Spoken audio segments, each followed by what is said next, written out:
Since 1892, these two programs have battled within the state for gridiron supremacy. But since the 40s, Big Orange has dominated the rivalry. And now the Vandy boys, led by a pint-sized powerhouse whose swagger has them poised for the best season in program history, are looking to capitalize on a historic run. Only their rivals from the East stand in the way. From Neyland Stadium in Knoxville, Tennessee, the 27th consecutive sellout sees these two rivals meeting as ranked opponents for the first time ever. Number 14 Vandy and number 19 Tennessee. You're watching ESPN College Football presented by Chili's. From Knoxville, Tennessee, this is the SEC on ESPN. Another full house, and for good reason. This rivalry goes back now 119 meetings and top 25 foes for the first time ever. Tennessee the favorites tonight, but two top 10 scoring offenses in college football. This should be a fun one. It could be a shootout, but plenty on the line for Vanderbilt, looking for their first ever 10-win season.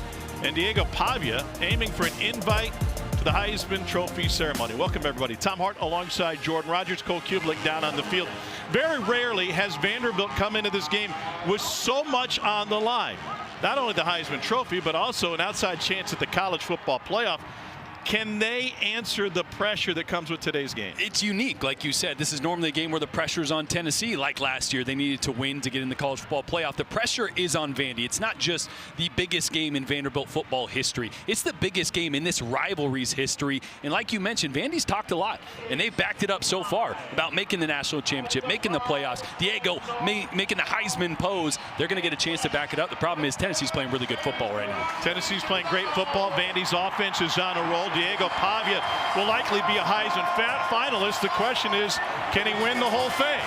And as the Volunteers take the field, they're looking for their 7th consecutive win against their rivals from Nashville. Tennessee and Vandy, and a deeper look at Diego Pavia's game day routine with Cole Kublik when we return.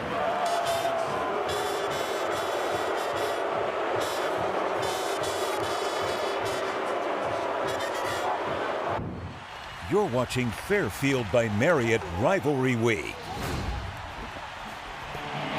Tennessee and Vanderbilt in this rivalry game, and the Vanderbilt Commodores led by the swagger of their quarterback, Diego Pavia. Cole Kublik, how does he get ready for a game like this? Well, Tom, we first met with Diego Pavia early last season. He told us he watched highlights of Johnny Manziel as he came into every game to pump himself up.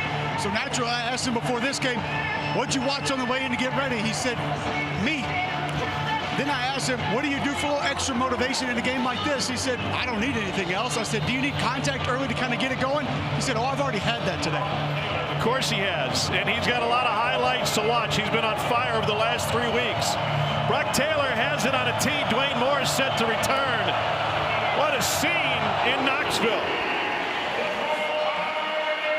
And this sellout crowd into it early. No return.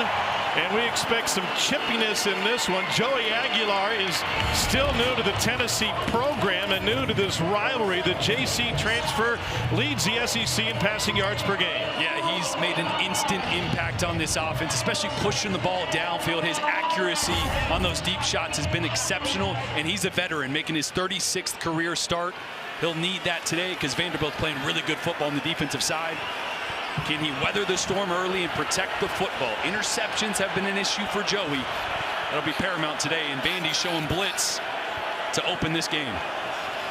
They are stacked on the line of scrimmage. Aguilar with the check, and he'll get some more help in the backfield. Top 5 offense in college football in points and yards, and that penetration has Tennessee losing a half yard. Let's meet the impact players. Yeah, Chris Brazzell, one of the best wide receivers in the entire country. You see the ranking there, and the 2 DBs, the corners for Vandy, have struggled at times in coverage. That, to me, is going to be the story of the game. Can they cover downfield on those deep shots from Tennessee? Impact players brought to you by Chili's. Aguilar wants to go deep. He's got man coverage, and it is off the hands of the intended receiver, Chris Brazzell II. Everybody in orange in this building, which is about 100,000, thought they saw pass interference. Yeah, this is just a 50-50 ball to Chris Brazzell with Colby Taylor in coverage. There's a lot of contact there, but that'll set the tone early. So the refs are going to let that play.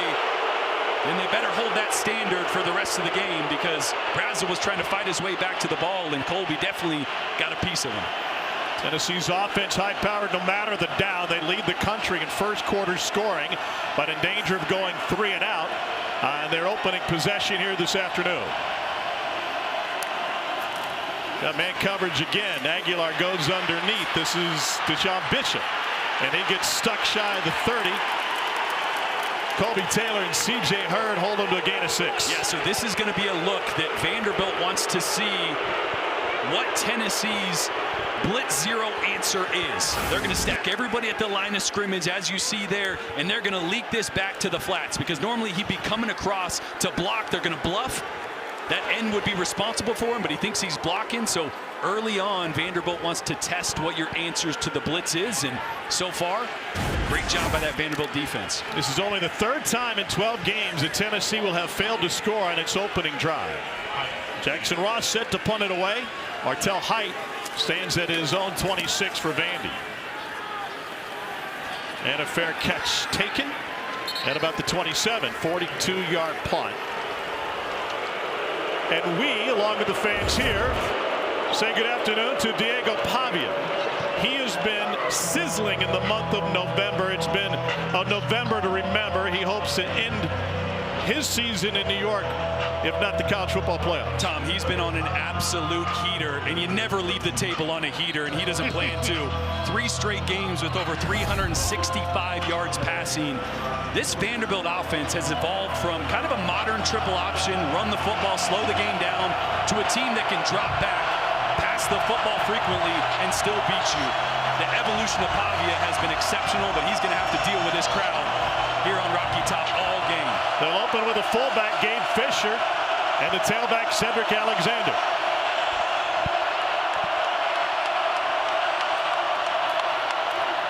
Pavia hands it off, and Alexander picks up 2 on first down. Let's take a look at Chili's impact players. Yeah, Cedric Alexander, the running back, does everything for this team. And Trey Richardson, the speedy wide receiver, is a deep threat that's had a couple massive games back-to-back. And Tennessee has one of the best corners in the entire country. He's a semifinalist for the Jim Thorpe Award. Colton Hood is going to try to lock down this passing attack from Vandy.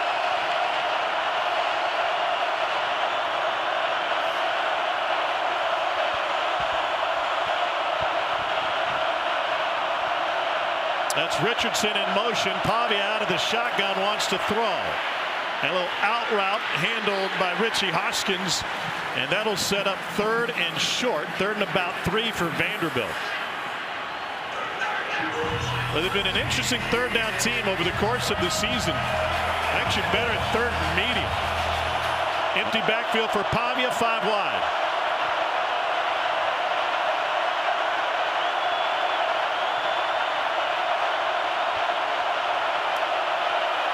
They bring an extra man. Pavia to the perimeter, and the catch made right at the marker by Eli Stowers, and that'll be a Vanderbilt first down. What a tandem, Pavia to Stowers. Oh, it's a great job by Pavia of just feeling Arion Carter coming right here unblocked. He knows he's coming. He's got a quick route to Eli Stowers, his go-to guy. Just waits long enough for Stowers to get outside the break and delivers a strike in coverage. A nice job by Cade McConnell, the left guard, trying to switch that pressure off, but it was there too quickly, like you said, Jordan, staring right down the barrel of that blitz. It's been a blessing for Vanderbilt. They've had the same starting 5 on the offensive line all season. Pavia will read to go at the end around.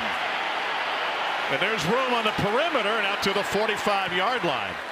That is a gain of 7 on first down. Caleb Barnett. And there's an injured Tennessee player on the far side of the field. That's Jackson Moy, starting tackle. Yeah, Jackson Moy, one of their best guys up front. Really the strength of this defense is that front 4. We hope he gets up. Vandy with the ball and driving early.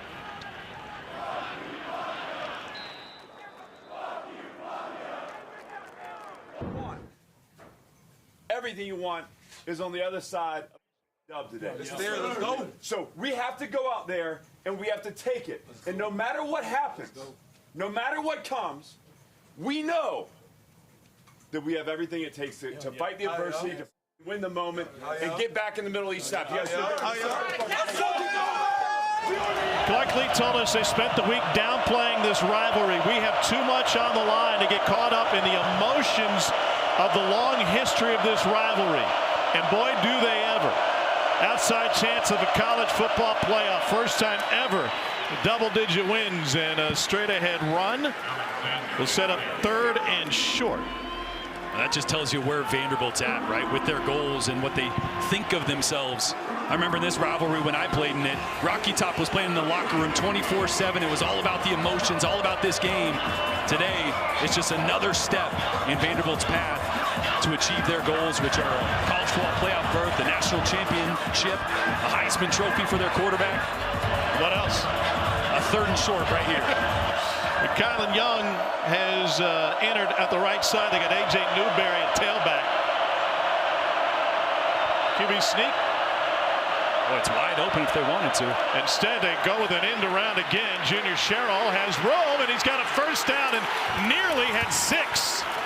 Vanderbilt stretching the edges on this opening drive. That's a gain of 19. Boy, it's really the block by Eli Stowers initially to get the kick-out block on this defender that's trying to set the edge on this little jet sweep handoff. It's a great block by Stowers. Gives Junior Sherrill the ability to cut up inside. Not what we're used to seeing out of Stowers. Not that he's not a good blocker. He really is, but he is such a dangerous weapon as a pass catcher. You saw right there, he can get it done when he needs to as a blocker as well. Sherrill's really picked it up over the last couple of games. He's been a picture of consistency, a catch in every game of his college career. Pavia rolling left and being chased, and down the sideline, little dance and a cutback inside for Trey Richardson. Cole, how does the pace feel down there to you? Well, it feels a little bit frantic, but obviously this is a longer drive for Vanderbilt. The intriguing part of that is talking to Clark Lee and Tim Beck before the game, John, they both said, we're going to probably try to ramp it up a little bit. Clark Lee was taking me through how they go tempo in practice every day, how their play sheet with tempo plays is more full than it's ever been. But this is almost last year's Vanderbilt offense that we're seeing on the field right now. They're coming off of a school record 539 passing yards in a blowout win against Kentucky. Opening drive for Vandy after Tennessee went 3 and out. Diego Pavia wants to call his own number, throws in zone, and it's batted away. Stowers, the intended receiver. Andre Turrentine had the man-to-man coverage. I love the play call. They're trying to sell the quarterback run, his little RPO. Eli Stowers on a glance route. Pavia just left that one behind. If he puts that out in front, could have been a touchdown. Pavia has already tied the school record for passing touchdowns with 26 on the season. 14 of those coming over the last 3 games, all conference matchups.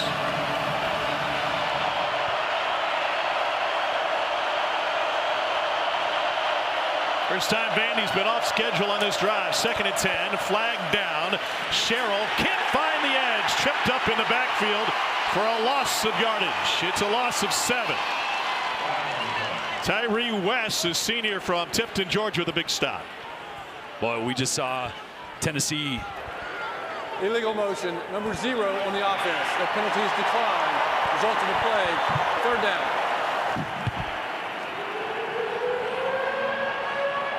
So they'll take the 7-yard loss and leave Vandy with the 3rd and 17. And I was going to say, great job by Tennessee of actually setting the edge on that play where previously they weren't able to.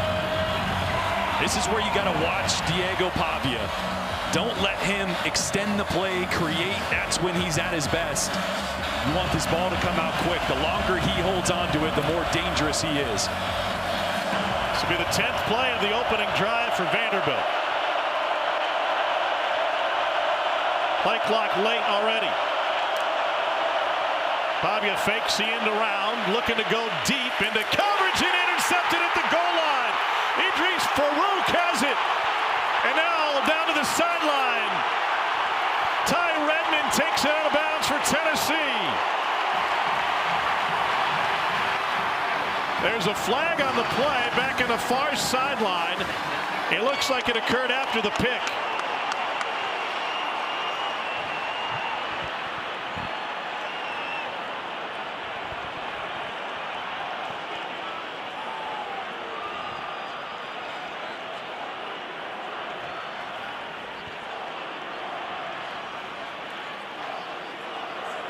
This is a long discussion with David Smith and his crew. The flag is down at the far side 4-yard line.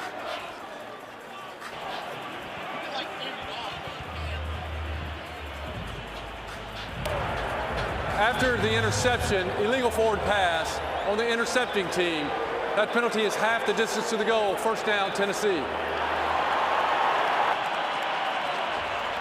Farouk pitched it forward to Redmond. And watch Farouk right here. He's just reading Diego Pavilla's eyes the whole time. The previous play is under video review for the illegal forward But at pass. the end of this route, he's going to drift this way. If he goes upfield, maybe he's got a chance of breaking this one up. Pavilla's leading him upfield. Obviously, Farouk was all over it, but you see how the running back drifts towards the sideline there, making it an uncontested interception there for Farouk. You see not much of a pass, more of a fumble, but they are reviewing this play.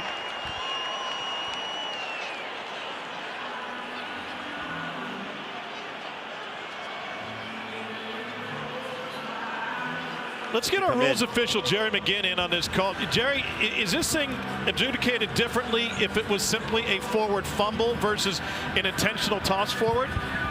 Yeah, so replay is looking at two things. Number one, was the interceptor, was the defensive player, was he down with possession? From the shots that we're getting, he's active, he is not down, and he fumbled the ball, and his teammate picked it up and ran it. So I think they're going to overturn it to the advancement where Tennessee is further up the field. All right, thank you. That'll be a difference of about 7 yards, if I'm not mistaken, give or take, and make things a little bit easier for Joey Aguilar in terms of being backed up. What do you think of Diego Pavilla's start to this game? Well, that was a picture-perfect drive. The creativity going sideline to sideline, the creativity of some of those play calls. This is just Diego forcing a throw that he probably could have used his legs to create escape. 3rd and long like that in field goal range. Diego's played enough football. He knows the better play is to throw it out of bounds or scramble around, try to make something happen. Don't force that. It takes 3 points at least off the board. And it's going to be paramount for both these teams if they get inside the red zone to capitalize with points every single opportunity they have.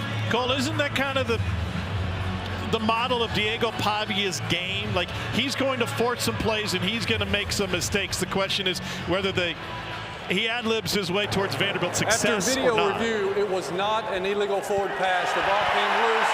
It was a fumble caught in the air by Tennessee.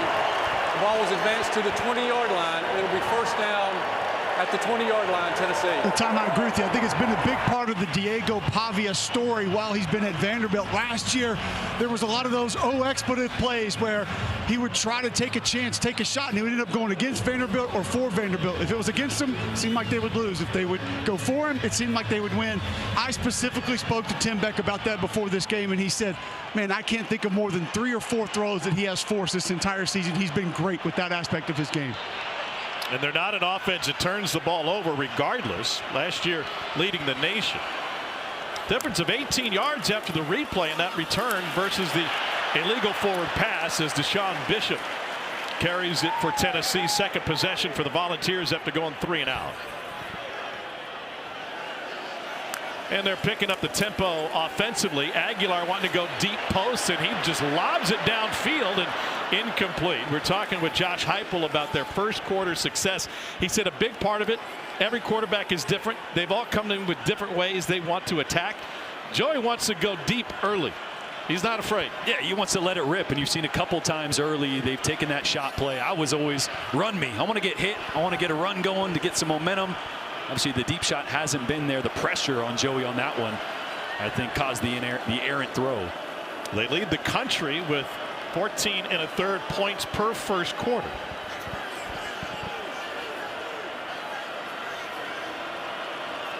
Vandy playing a lot of man coverage early. And here comes pressure again. Aguilar goes to the slant. That's caught for a first down for Tennessee and Braylon Staley. Well, we're talking with Steve Gregory, the defensive coordinator. He said we can't play this game timid or scared. We can't sit back, and they are aggressive. Yeah, he said he felt good about pressuring, playing man coverage on the outside. We've seen that so far. That time Tennessee won the man coverage matchup. And a missed tackle. Staley stepped through it, took it to midfield. Well, this is where Tennessee, with their tempo, starts to force the issue, impose their will on you. Aguilar hands it off. Huge hole for Bishop. And Deshaun Bishop, the local product at a Carnes High School just up the road, has a pickup of 18. And an injured player, Dante Carter, is down for Vanderbilt. He's motioning towards his left shoulder.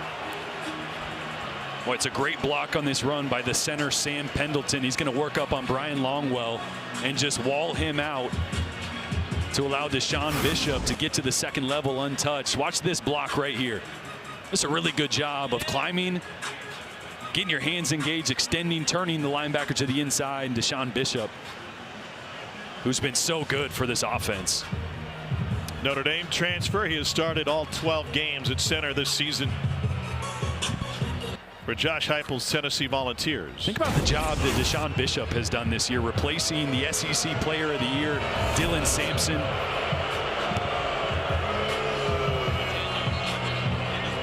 Carter helped to the sideline, and this is a guy, Bishop, to your point, he came in as a walk-on. Yeah, former walk-on. Had some smaller G5 offers, but wanted to play at this level, replacing a giant of a running back in Dylan Sampson, 1,400+ yards, and his development has been fun to watch. The patience that he plays with, great feel for their run game.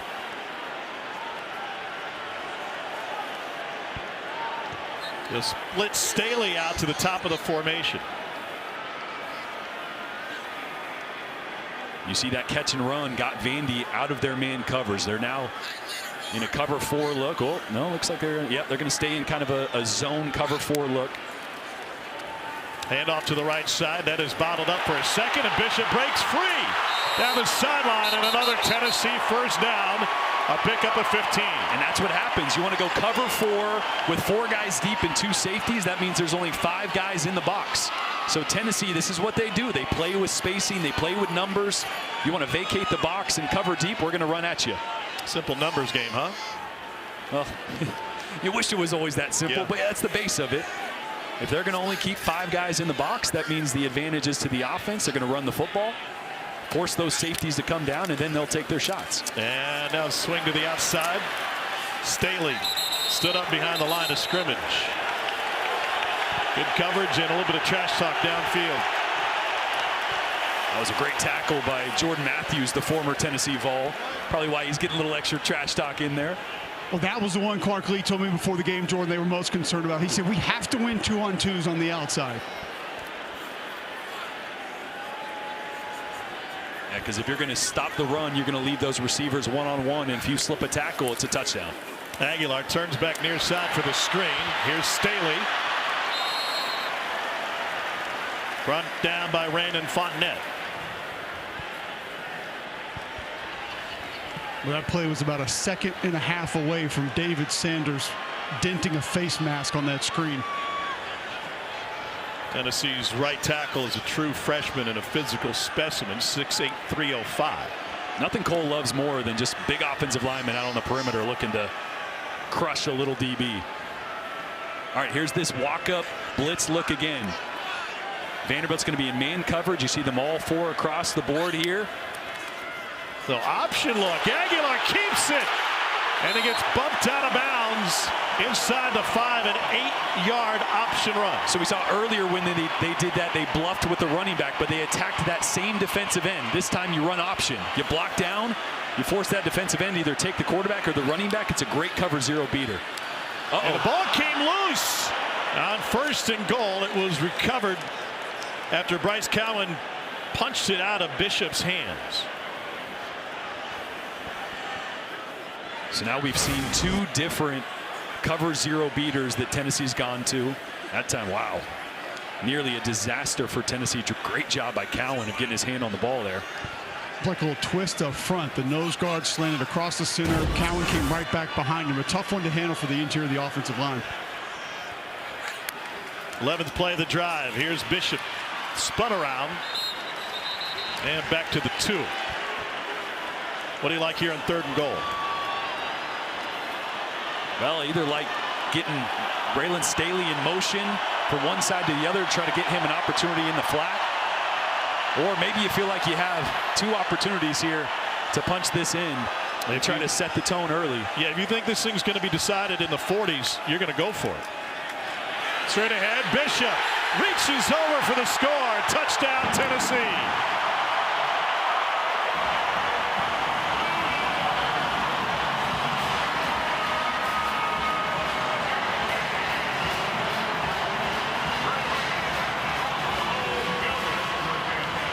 Boy, watch 2 of the blocks by Wendell Moe and Sam Pendleton. You got Pendleton right there, or Wendell Moe and Pendleton. Watch these 2 one-on-one blocks. You just got to win those. Great job getting extension, getting that defensive lineman Seabrooks into the end zone, and Bishop fell right behind. Wendell Moe, remember, back in the lineup. He was injured versus New Mexico State. Didn't play versus Florida. And now he's down on the field being tended to by the athletic training staff, looking at his right ankle. This was his 38th career start. They said he could have played against Florida last week. They didn't anticipate needing him, and they didn't. It was a blowout in the swamp. Tennessee scored touchdowns on each of its first 4 possessions. We got the first win in Gainesville since 2003. See Josh Heupel getting on the iPad already, looking at a couple plays from that drive. And Josh Heupel's got a pretty good offensive line coach in Glenn Ellerbe he can lean on. Now they're trying to figure out how to fill in Moe's spot. Well, at least you got some reps last week, as Jordan mentioned. I talked to Glenn Ellerbe actually about Wendell Moe for the game. I said, how glad are you to have 75 back in there? He goes, God, he's a joy to coach. He's a joy to watch play. He does everything the right way, handles himself like a pro in the facility. He's been a leader day one. He stepped on campus as a transfer. He's been a great guard in this system. They were excited to have him back. Glenn Ellerbe did tell me, I'm anxious to see how far he can go today. And I said, do you think he goes the distance? He said, we want him to, think he can, but he is not 100% coming into this game. And Moy played at Long Beach Poly before going to Arizona. And played a good chunk of the Bama game, all 77 snaps for this Tennessee offense for Wendell Moy. And he's going to need some help getting off the field. Sean Bishop with his 13th rushing touchdown of the season. That capped a 12-play, 80-yard drive. And Josh Heupel said they're going to be deliberate about their tempo in this one. It took nearly 5 minutes off the clock. Even though the headset says go faster, I feel like they had the reins on the offense in terms of using play clock on their second possession of this game.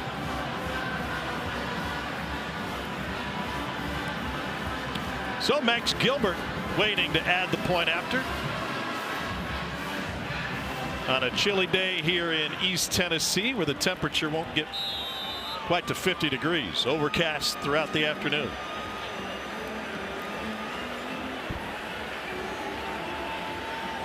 Gilbert from the other side of the state in Memphis, and he is perfect. 91 for 91 on extra points. Tennessee taking advantage with the Big Orange takeaway, and it was a long drive before Deshaun Bishop hit pay dirt. The Volunteers have the early lead on Vanderbilt.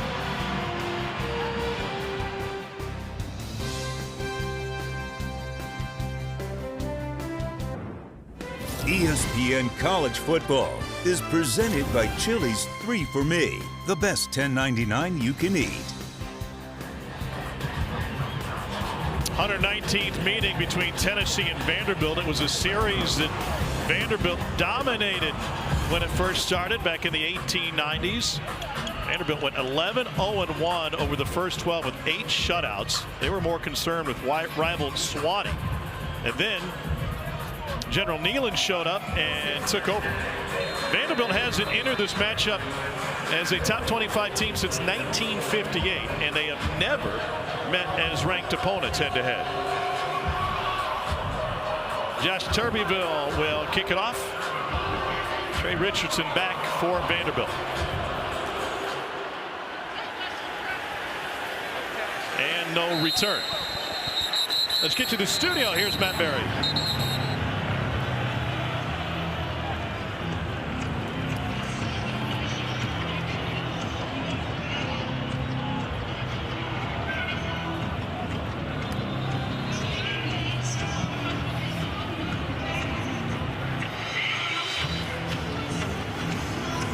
You know, if Diego Pavia doesn't go pro in football, WWE is going to be all over him.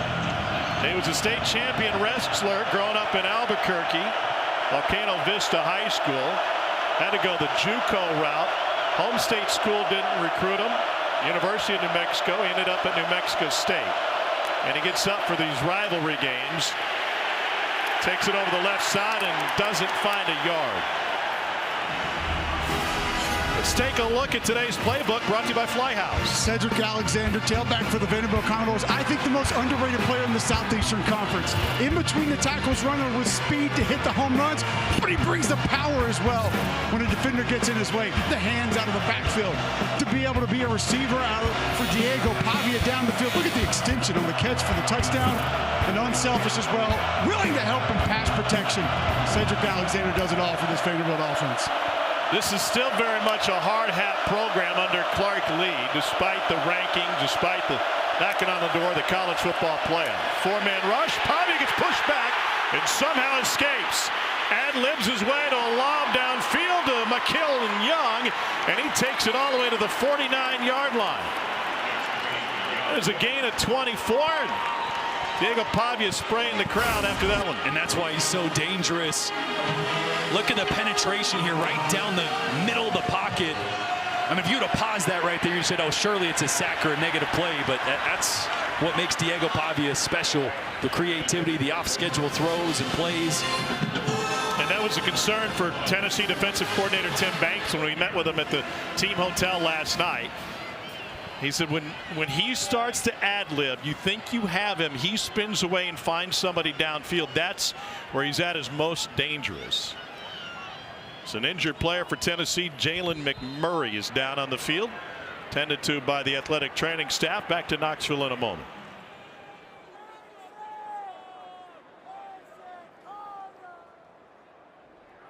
I get chills when we call one of these games. Legends are made in that building right there. We on a whole nother level. Bigger than ever. We back. SEC champions.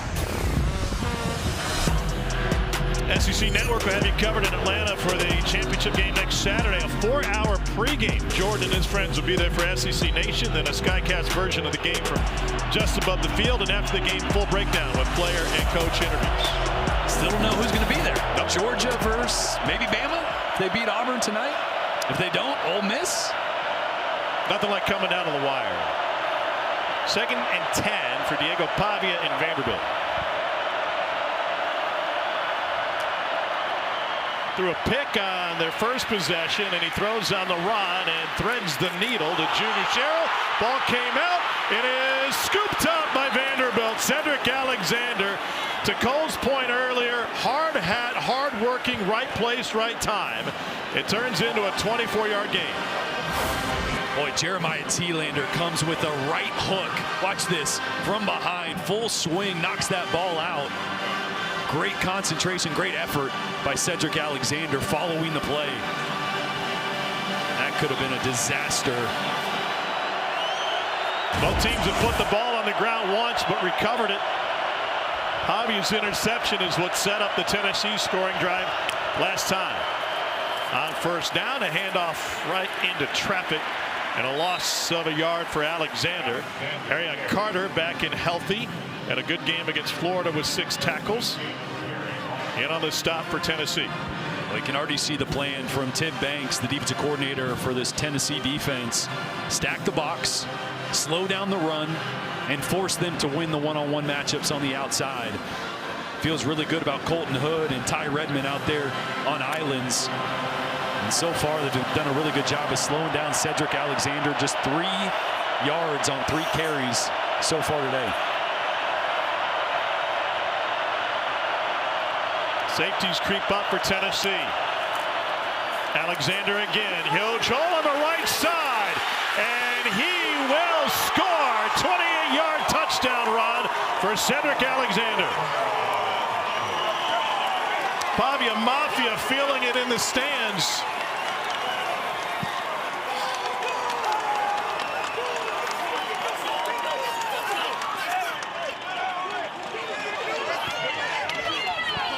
Boy, there's the answer, right?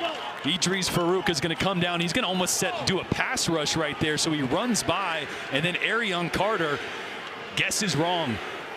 Doesn't fill the C gap there, and Cedric Alexander was out to the races.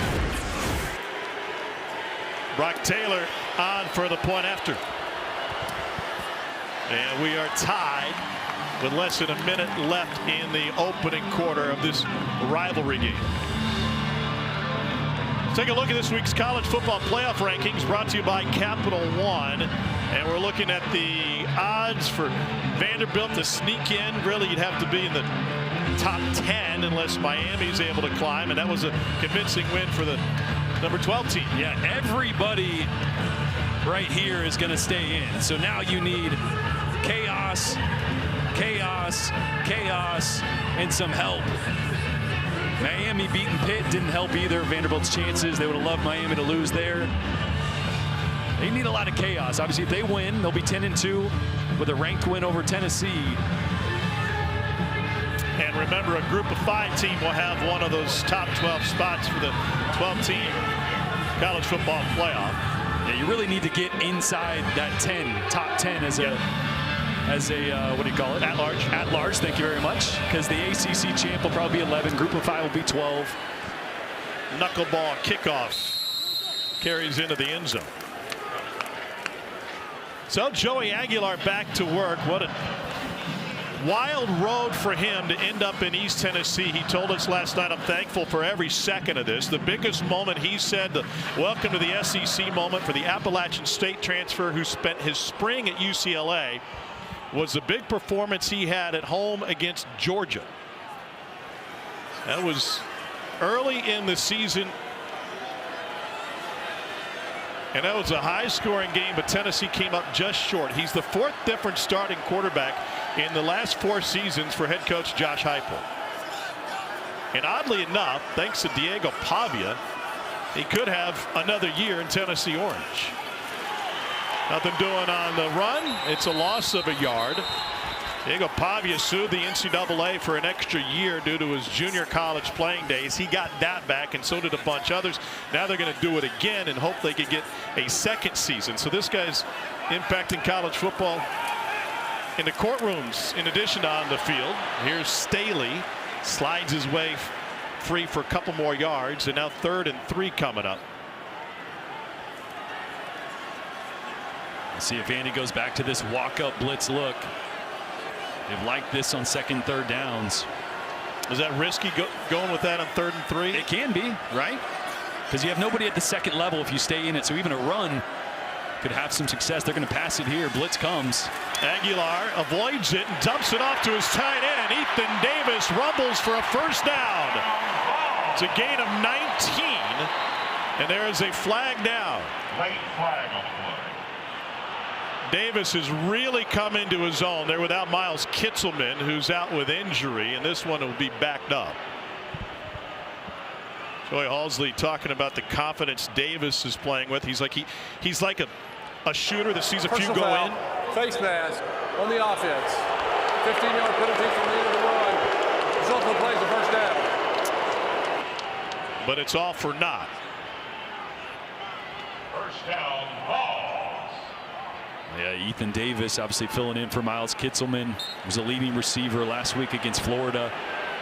It's a matchup nightmare. That's the end of the first quarter. It'll take us to the end of the first quarter in this rivalry game. 119th meeting between Tennessee and Vanderbilt, tied at 7. You're watching Fairfield by Marriott Rivalry Week.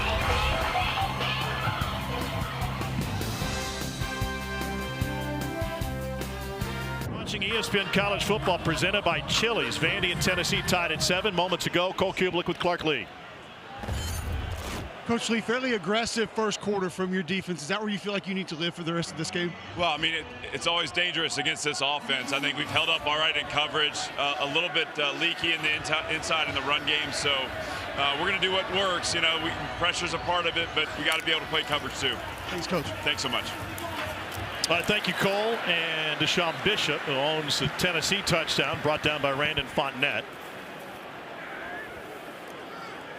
Third possession for Tennessee. Volunteers went 3 and out on their first and scored on their second. Aguilar wants to go deep and sailed it high.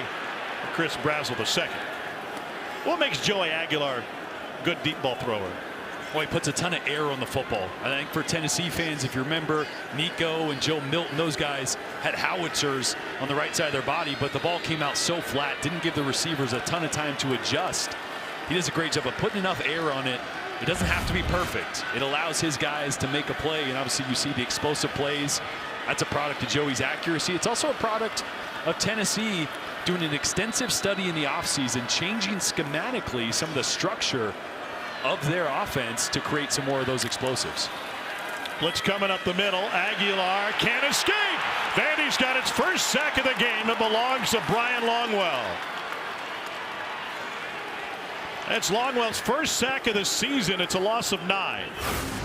Boy, look at all these guys up around the line of scrimmage. This offensive line is going to have to sort out who's coming, and it's going to be Longwell right up the middle. Deshaun Bishop does his best to stop him. That's a problem. It's so hard to know which lineman, which direction to send it, who's going to come. You know you're going to guess wrong, and someone's just going to have to make an exceptional block. That time it landed on Bishop's plate, and Longwell was too much. And Tennessee with its second string left guard in there. Shem Umarov taking over for the injured Wendell Moore. Height takes a fair catch after a 44-yard punt. And it's back to work for Diego Pavia, another injured Tennessee player. Pavia created some headlines in the offseason with his trash talk. He is a player with plenty of swagger and moxie, and it is a short package that has led Vanderbilt to its first 9-win season since 1915. They've never won 10 games in a single season.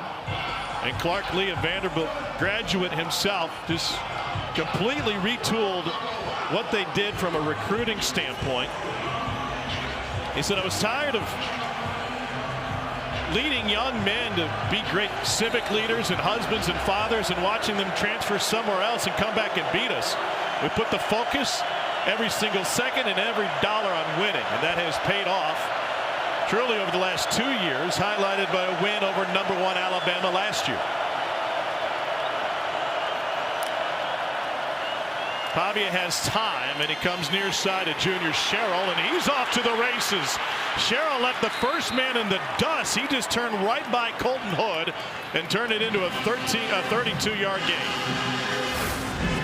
Yeah, it's just a hitch route on the outside. Colton Hood's going to be in off coverage there, playing cover 3 to that side, and he just guesses wrong. He's got to break down a little earlier than that, give up a few yards to make sure you don't get beat like that. Pavia on the run, right over the middle. This is Stowers down to the 10. Diego Pavia has already thrown for more yards in this matchup with Tennessee than he had all of last year's game.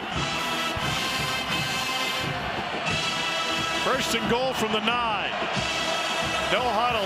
Vandy keeping its foot on the pedal. Watch the QB draw here. Nobody in the middle of the field.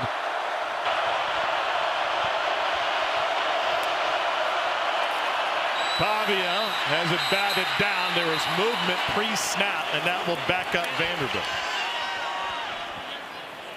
Tyree West knocked it down. Prior to the snap, false start, number 6 on the offense. 5-yard penalty, still first down. What a cool play design. Watch the RPO. They're going to put this linebacker in a bind. It's either going to be quarterback run, or you got the glance route by Stowers right behind. The linebacker runs to stop the quarterback. That's not your RPO that you're used to seeing, right? With a slant route on the outside.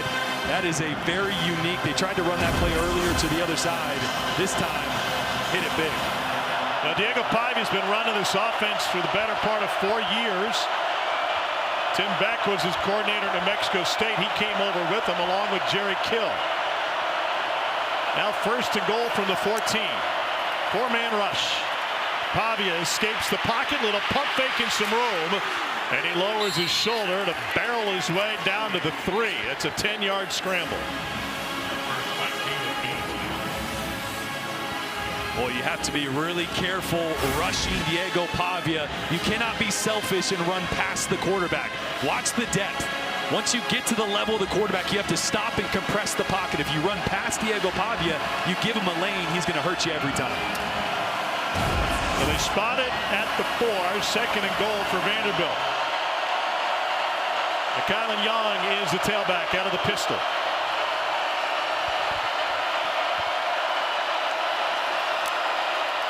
Here's Young, dances in the backfield and finds the checkerboard. 3-yard touchdown run, and Vanderbilt's got its first lead of the game.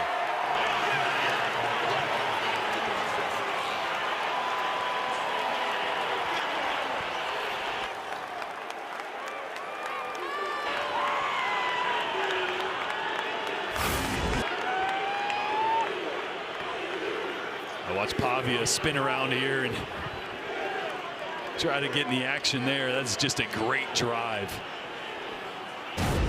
Again, took what the defense gave him, threw a hitch route. Again, soft coverage, made somebody miss for the big explosive play. Great RPO design to put a linebacker in a bind, and you finish it off with physicality up front. Brock Taylor, Knoxville product out of Catholic High, punches it through. Vanderbilt leads number 19 Tennessee 14-7 early second quarter from a sold-out Neyland Stadium where the visitors have their first lead of the game.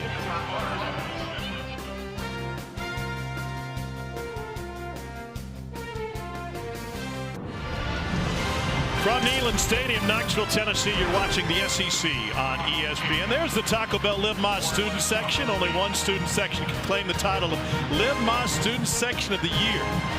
Who will take home the trophy this year? Sleeves optional.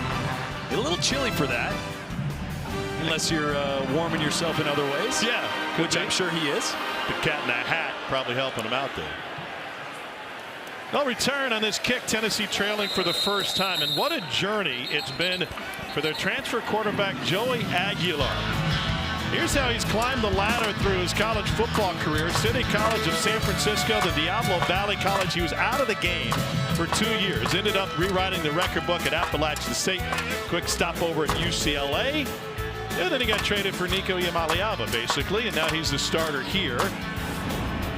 2 years out of the game, he was running a mobile car washing business, and he was training to be a firefighter. And Aguilar dumps it off out of the backfield for a gain of a few. He told us yesterday that his welcome to Tennessee moment, in addition to that Georgia game, was when he got the starting job and he got a text from a number claiming to be Peyton Manning. He said, I didn't believe it at all. And then he called and I heard Peyton's voice. Here's Mike Matthews, and he sheds a would-be tackler, picks up a first down. That's a gain of 16. It's a long way from playing Butte Junior College when you're at Diablo Valley. Special place in my heart for both these kids because they're JUCO kids like I was. Joey Aguilar played in the same conference that I did in JUCO, Northern California. What a pleasure meeting with Joey yesterday. Handoff to DeJuan Morris, and the freshman from Chattanooga takes it straight ahead. He just emphasized multiple times how thankful he was for this experience and to be here in a Tennessee uniform. He said, I grew up idolizing players myself, and so being in that position is different. Here's a deep ball. Touchdown, Tennessee! Chris Brazel the second. It's a 52-yard strike from Aguilar to Brazel.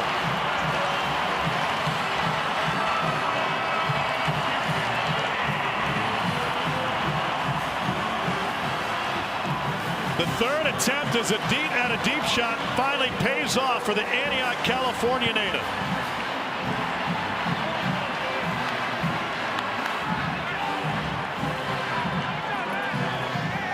And that play is Josh Heupel's offense in a nutshell.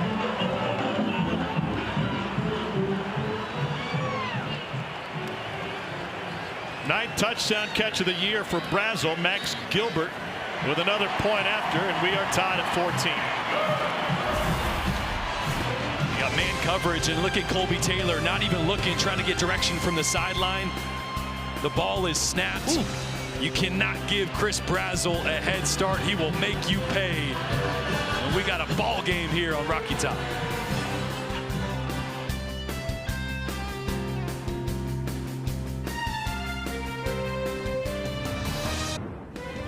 ESPN College Football, presented by Chili's, is brought to you by Fairfield, part of Marriott Bonvoy. Wherever the season takes you, Marriott Bonvoy has a hotel for every kind of fan. Happy Thanksgiving to you and yours, and thanks to our amazing crew for all the work that they put in and being away from loved ones over this holiday weekend. And what a way to finish it with this rivalry game. Perfect football weather in the 40s and overcast. A long history between these two programs. It's been Vandy playing the spoiler, whether it was keeping Tennessee from going to the Rose Bowl back in the day or just a few years ago, upsetting them behind Derek Mason and keeping the Volunteers from the sugar. Now it's Vandy with everything on the line. No return for Trey Richardson. Let's get you back to the studio. What's going on, Matt Barry?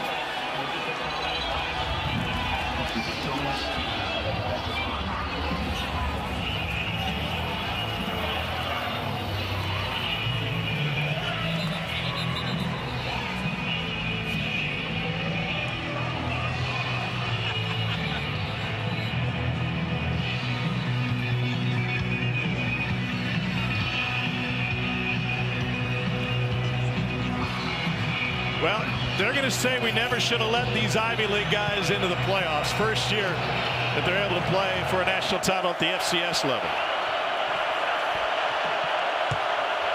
Vanderbilt's offense has been humming right along, better than 10 yards per play this afternoon. A.J. Newberry in the backfield behind Pavia. Pulls it back, wants to go deep, and down the sideline, intercepted for the second time. This is Ty Redmond with the takeaway.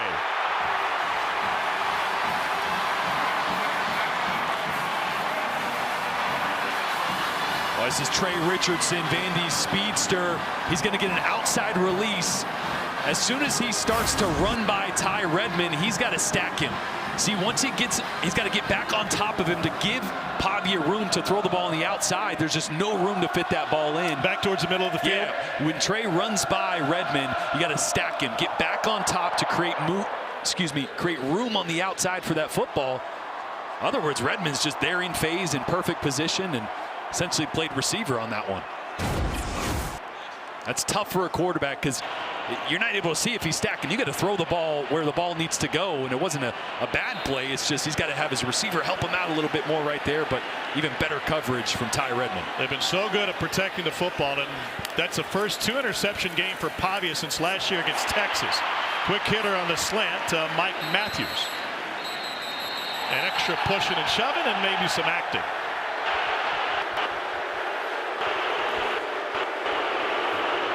No Oscar there. He wanted it, though. He was lobbying. Watch number 0, Ethan Davis. There's the whistle. Oh, my. The front of humanity. A couple of broken tackles for Deshaun Bishop. And Tennessee will be looking at a 3rd and less than 2. That's the effect of that deep shot they had earlier. Vanderbilt in the first couple plays with 2 safeties high. So Tennessee's going to run the football, and that's the chess game, right? And then run game starts to roll. Vanderbilt's going to have to add a safety to the box, and then you're one-on-one on the outside. And at some point, you just got to win those matchups on the outside of your Vandy, because you have to slow this run game down. Tennessee kind of yo-yoing with the tempo here. They were pushing it for a moment. Now they slow it down again. Star Thomas in the backfield. And these are these condensed formations. You see how much tighter these Tennessee receivers are than we're used to seeing? They usually spread sideline to sideline. Aguilar, complete and incomplete. Excuse me. Ball came out. Brazel just couldn't squeeze it. That's one of those wrinkles that Josh Heupel and Joey Halsley both mentioned. You know, this offense back in 2022, everyone was so worried about the tempo, they just played man coverage. They just wanted to line up and play man coverage, and Jalen Hyatt just ran by everybody in the conference. And then 23 and 24, everybody started doing drop 8. And so those explosive pass plays went away, and they had to run the football. That's where Dylan Sampson led the SEC. And a bobble, but a catch nonetheless by Staley. Immediately gets taken down. It's a loss of 3. But the evolution of those defenses caused a counter for Tennessee. And so this offseason, like, we're not going to be okay with just not being able to create explosives through the air. So how can we do it? Condensed formations, pull protection, where play action involves offensive linemen pulling to try to attract more eyes and create those explosives downfield. So they've retooled the way they attack. It's resulted in some more explosive plays, but so far tonight, just that one big one down the middle of the field to Brazel. Volunteers using the play clock again. Aguilar over the middle, right at the logo. That's a first down, and Ethan Davis picks up a few more. He's on a heater. That's a 20-yard pickup for the tight end. Well, it's great recognition by Joey Aguilar. You had a look that was an all-out blitz. They drop out of it, and he just finds a soft spot in the zone. There's Bishop through traffic. He is off and running again. A 35-yard touchdown for Deshaun Bishop, second of the game.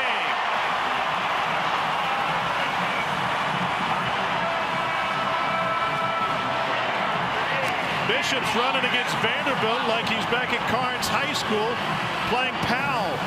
That caps a 7-play, 63-yard drive.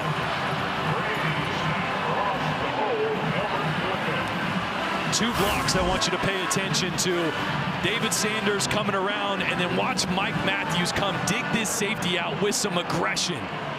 Right tackle pulls, hits the linebacker. Mike Matthews comes in and puts a hit on C.J. Hurd to clear the way for Deshaun Bishop. Max Gilbert with his 3rd point after, and Tennessee with the lead in this shootout. Another takeaway set the table for Tennessee. Diego Pavia has thrown 2 picks here in the first half.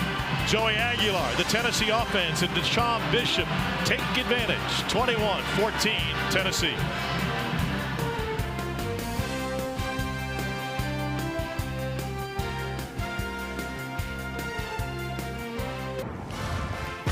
The College Football Playoff Selection Show.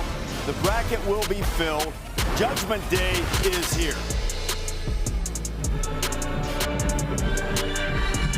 CFP Selection Show coming your way noon on December 7th. What a weekend already for this rivalry week, and then next weekend conference championships set the field. No return for Vandy. It was a busy offseason for Diego Pavia. He walked onto a bus that doesn't move and left an impression. Vanderbilt's going to run Tennessee after this year. Like, this is going to be the new staple of, like, college football is going to happen here at Vanderbilt. Do any of you and the boys ever, like, talk about that? Like, we got to be the state school. Well, we're in Nashville, Tennessee. Like, we're in the Music City. Like, we need to be the brand of Tennessee. Everyone wants to come to Tennessee because of Nashville. So they want to come to Nashville, so Vanderbilt. And then when we have, like, the most money in NIL, like, why not come here? And to his point, they also got their head coach locked up with an extension.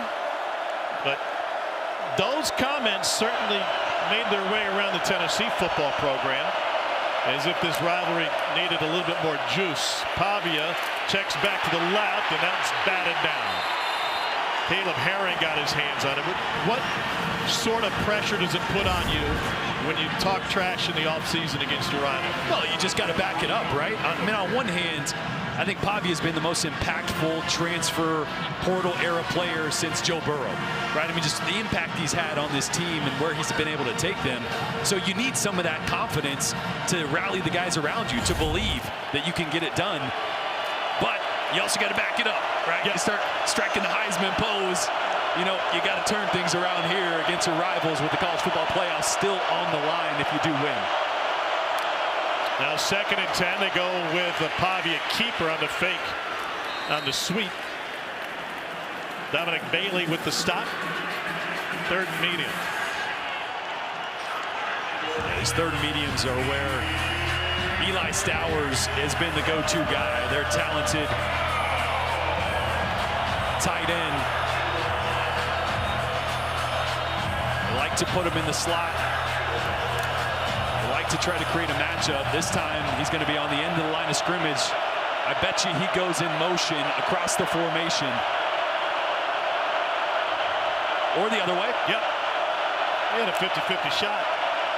Pavia looking for him. Everybody's covered. Now he's directing traffic and will ad-lib a Pavia scramble for a first down, and he busts the seam all the way down into Tennessee territory. That is a 31-yard scramble on the ad-lib by Diego Pavia. And Tennessee has got to stop trying to sack Diego Pavia and just try to keep him in the pocket. Too many times guys are getting out of their gaps, leaving these big run-through lanes for Pavia, trying to make a sack. Just keep him in there. There's a flag down at the end of that one. That long run for Pavia, the second longest journey for a Pavia this week. The Pavia Mafia, his family rented an RV in Albuquerque and made the 22-hour drive to Knoxville. They'll be here for this one. On the offense, number 72, 10-yard penalty from the previous spot. Replay first down. Isaiah Glass gets flagged. Yeah, it's going to be Glass right there. Just with the hold on Caleb Herring as he turned the corner.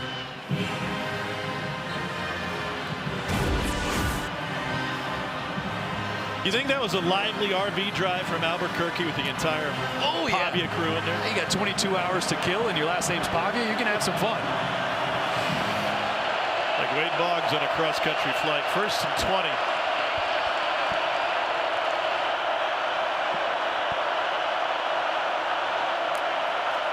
Pavia 7 of 12 today, and batted away in the backfield by Ty Redmond. Clark Lee's begging for a flag. He thought Redmond was all over his receiver. Boy, there was a lot of contact. Remember one of the first plays of the game, there was contact downfield with Chris Brazel. These refs kind of set the tone early. They're going to let these guys play on the outside. See Stowers trying to break out of his route. There was a little contact there. Ball was slightly behind, which helped Redmond break that one up. But again, they set the tone early. They're going to let these guys be physical on the outside.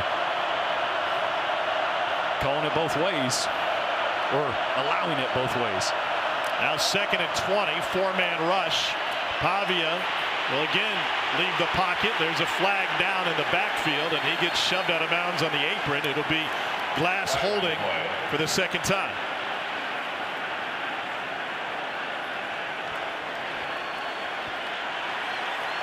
A much better job by Tennessee on that one of just having a level rush, not running past the level of the quarterback, not running behind Pavia and allowing him to scramble. Holding on the offense, number 72. That penalties decline. Results of the play, 3rd down. Well, leaves him with 3rd and long.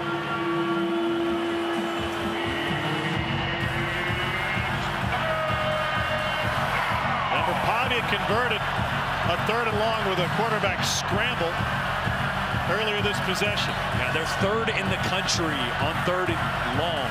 They've been really good in these scenarios, partly because of Diego's creativity and ability to extend plays.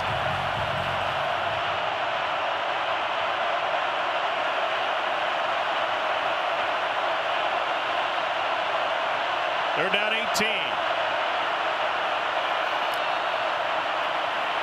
4-man rush again. Pavia trying to escape, and he lobs it downfield. And the Tennessee pressure, led by Dominic Bailey, forced the errant toss, and now a lot of trash talk between Josephs and the Vandy quarterback.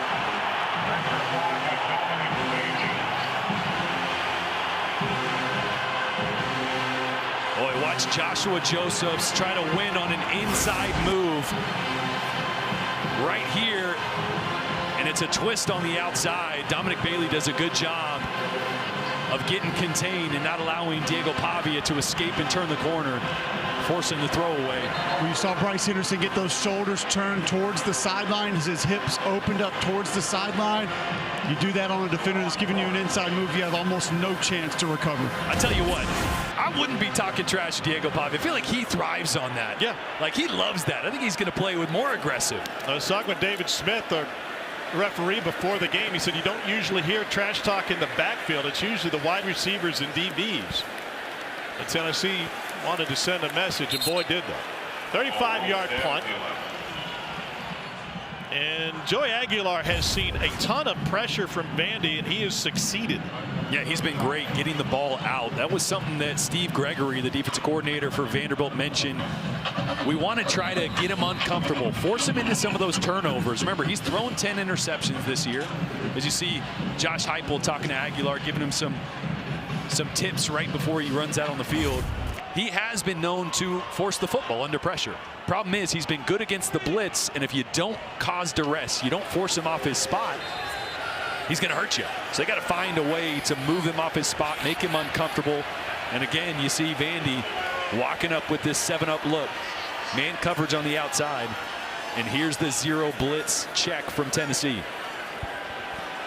That was the first punt of the game from Vanderbilt. Tennessee tries to run against it, maybe picks up a foot. Miles Capers with the stop. And part of walking up and showing that blitz is to get you to do something like that.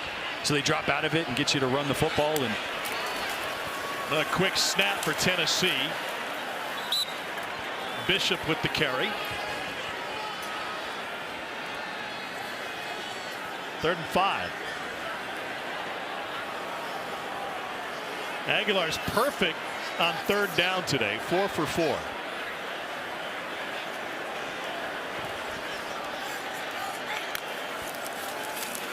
To throw, and wide and incomplete, but a flag.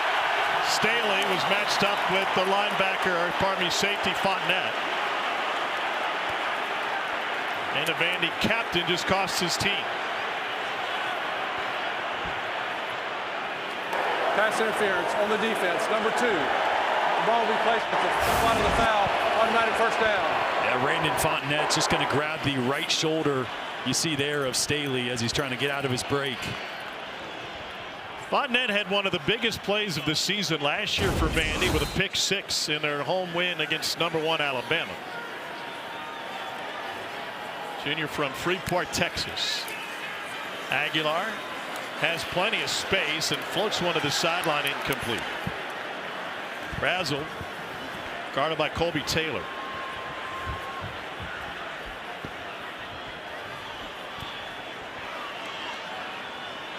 Joey Aguilar's from Antioch, California. When he was playing junior college football, he lived at home. He had a 90-minute trip on Bay Area Transit to get to his junior college practices.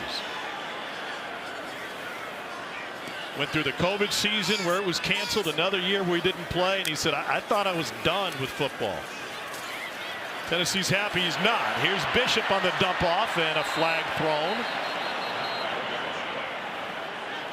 This field has been littered by yellow hankies here in the first half. Yeah, they're going to get Mike Matthews on holding there.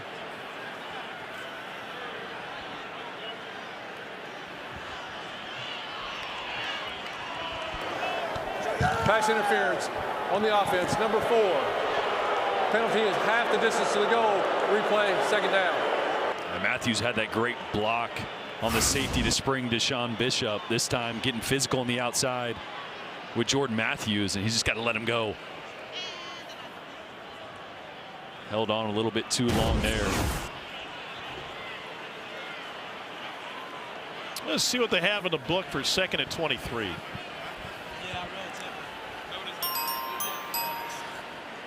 And look, this is the identity of Vandy. They're going to walk up all 7 guys on 2nd and forever. They're not going to let Tennessee force the issue. They're going to try to, again, that's what they want. They want you to be forced to have a quick throw, not have time to drop back, protect, and attack you deep downfield. Steve Gregory said, look, Tennessee's got their tempo that kind of sets the tone. That's our version of tempo. Walking up and forcing you into a certain play call. Aguilar scrambling on 3rd and forever, and he gets taken down. Another sack for Vandy, 2nd of the game. Nick Rinaldi with the stop for the Vandy boys, and Tennessee will have to punt it away. Tennessee tried to catch Vanderbilt substituting. A couple guys running on the field late. Volunteers can't take advantage. Going back to Gregory in the tempo of this game, they would have the scout team this week run 6 plays in a row, all at breakneck speed. Martell Height has an opportunity to give Vandy great field position here with 3.5 to play in a half. Height from the 45. First man bounces off. 3rd and 4th, take him down. So let's take a look at how we got to this point. Zoe Aguilar in Tennessee in the second possession of the game got a touchdown run to Deshaun Bishop.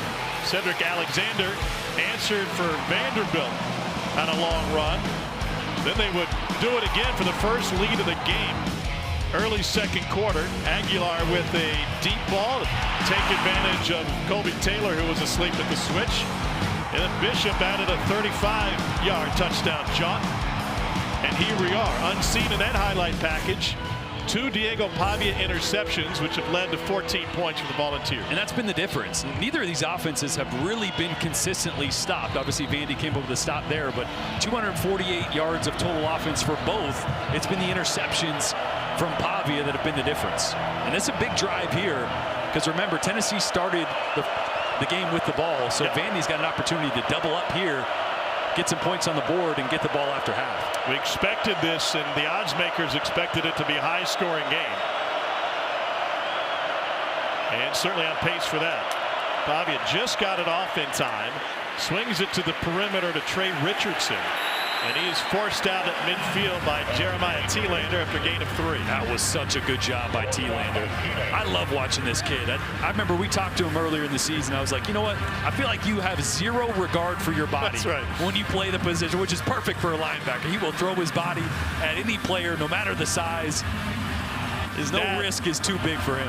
Dad, a college coach at Missouri, Bowling Green, UTEP, among other stops. Played his college ball at Mizzou for a loaded coaching staff. Well, he grew up around the game. 2nd and 7. Looked like Vandy moved on the right side. Straight ahead, Alexander. Gain of 17. Got to find a mouthpiece and put it back in. Ooh. That was clean. He's had a couple of those go wrong this year. Yeah, he has. Equipment check.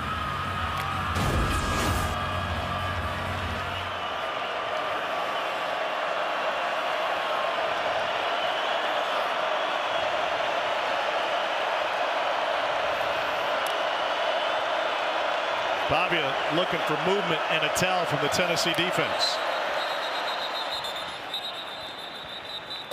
2-minute timeout. And they run it down to the 2-minute timeout. Vandy trying to tie this thing up before halftime. From Knoxville, Tennessee, Volunteers lead 21-14 in the 119th meeting between these two in-state rivals.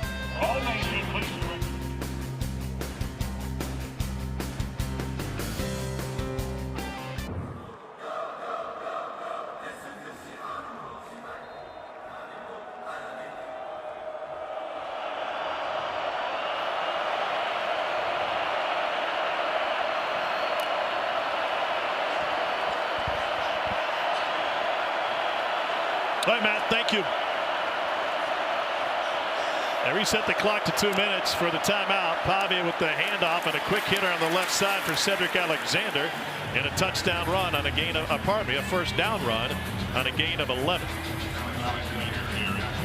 That's a great job by Pavia changing the play at the line of scrimmage there. It was just counting numbers. They were heavy to the left side. Tennessee didn't really adjust, so they had one less guy over there, and Pavia dialed up the perfect call there on the left side. Seeing some of that versatility too from the running backs Vanderbilt puts on the field. You got to count that as 2-back, but they'll go I formation, offset I formation, not necessarily count an extra tailback as a fullback all the time. Clock rolling, under 90 seconds to play in the half. Vandy has all of its timeouts.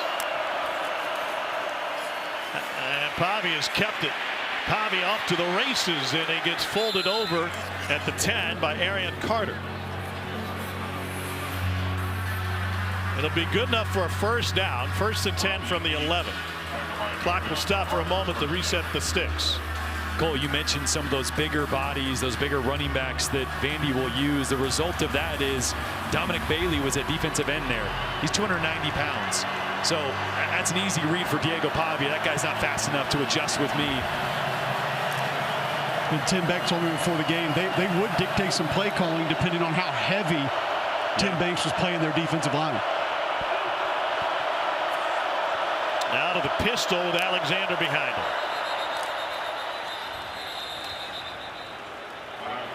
Movement against Vandy again. There's something off with the rhythm of the offensive line for Vanderbilt today. I think that's Bryce Henderson with an early jump there. I think some people might say kneeling, Tom, had a little bit to do with that. Yeah, could be. The sound. This is not a fun place to play when you're trying to communicate. I can attest to that. So this could be a 10-second runoff. The right tackle, Bryce Henderson. Our Vandy would be forced to use a timeout to save the 10 seconds. Yeah, they got 3 of them. Don't need all 3 with just 41 seconds. Please reset the game clock to 42 seconds. False start, number 55 on the offense. 5-yard penalty, still first down. A false start with less than 2 minutes remaining is a 10-second runoff. Vanderbilt has used their timeout to avoid the 10-second runoff. Timeout, Vanderbilt. Correction, please reset the game clock to 44 seconds. 44. David Smith walking us through it. Cole, what's it like playing in this building? It's not enjoyable when you're playing up there and you're a center. You're trying to get calls to your guards, Timeout will be tackles. 30 seconds in length. I came into this place year after they won a national championship, and I can tell you it was deafening. It's the loudest stadium I've ever played in. It helps when Deion Grant returns the first pass for a touchdown. Please reset the game clock to 44. 4-4. But they just make it impossible, and that's where some of the helmet communication comes in as a big assistance. Everybody has signals that they can get in also, but I mean, Jordan can speak to it as a quarterback as well. You have to understand, the guy next to you's got to know his assignment. You're not going to be able to communicate everything once this place gets going. What about the quarterback perspective? Well, I threw 3 interceptions here my first time, so it rattled me quite a bit. Look, I'm glad I asked. The noise causes you to really speed up your thought process, both pre and post snap. It causes things to move too fast for quarterbacks. That's some of those bad decisions. We've seen a few forced tonight from Diego Pavia, probably a result of some of the noise, feeling some of the pressure.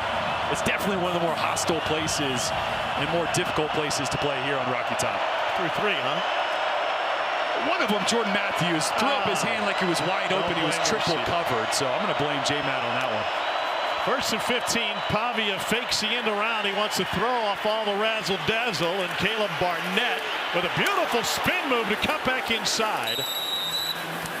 They'll go down with 33 seconds left in the half. Vandy has not used the timeout yet. They're going to let it run, and now they stop it.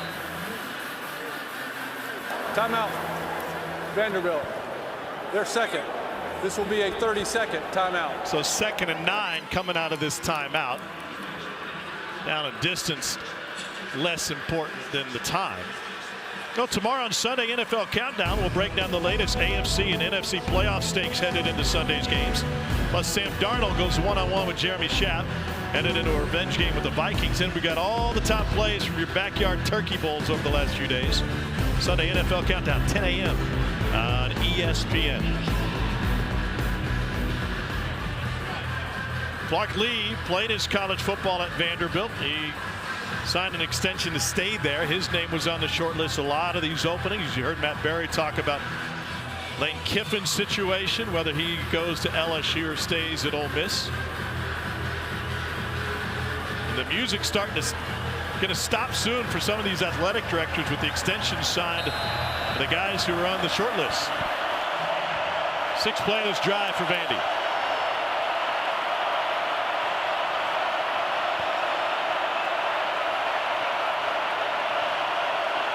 Pavia with the check. Going into the student section.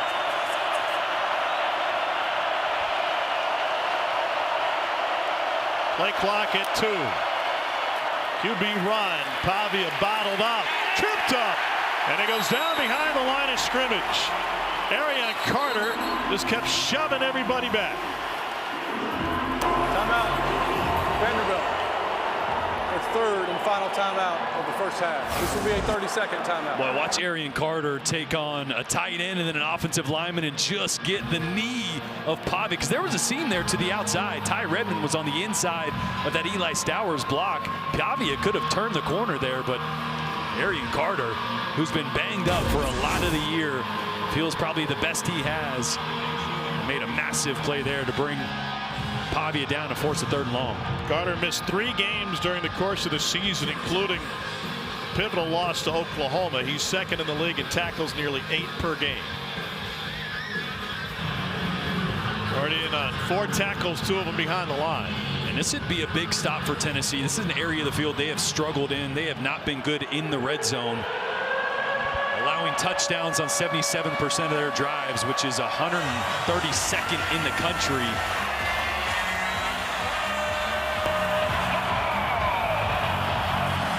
They're down 12 for Diego Pavia and Vanderbilt. Commodores out of timeouts. And a stoppage ahead. Linesman comes running in. Tennessee has used a timeout. Tennessee, they're first. This will be a 30-second. Well, this series, it dates to 1892. Tennessee has won 6 in a row and 36 of 42. And now they're trying to get into the locker room with the lead. Yeah, I love that timeout right there. Just get a picture of the formation so you can go to the sideline and talk about what possibly could they run. And the assumption is Vandy's running its absolute best 3rd and 12 play. This is a play you have got to have it on a 3rd and long. There's a separate little section of your call sheet. Yeah. Got to have it plays. This is one of them, right?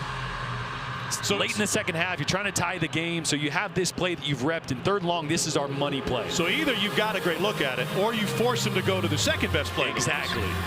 And let's see if they're going to come out in the same look, if they're confident in it.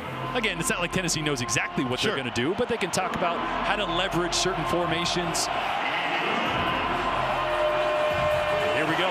Pavia's ad-libbing has been a difference in this entire season, and he has turned around this Vanderbilt program. 21 seconds left in the half. Tennessee shows blitz.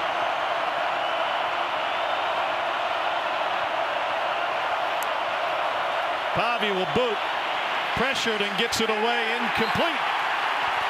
There's a flag down in the backfield. Trey Richardson was the nearest receiver. There was at least 3 orange jerseys in the Vandy backfield. Josh Heupel has a look of disbelief. Personal foul, roughing the passer on the defense, number 6. Penalty is half the distance go from the previous spot, automatic first down. Jalen McMurray delivered a little bump after Pavia released it. Oh, I don't know. It was definitely one full step. It looks like he's trying to pull up, though. Takes the brunt of the hit off that. Well, that's tough for a defender, right? Because Pavia is such a physical runner. Like, you have to come full speed at him. A pivotal call there to win Vanderbilt's favor. Only 17 seconds remain in the half. 1st and goal from inside the 7. This play has got to go into the end zone. Not sure they'd have time to reset and spike the football with just 17 seconds. Pavia wants to throw. Fires. Caught in the corner. Trey Richardson got the foot down, and a Vanderbilt touchdown from 6 yards out with 12 on the clock. An absolute dime from Diego Pavia.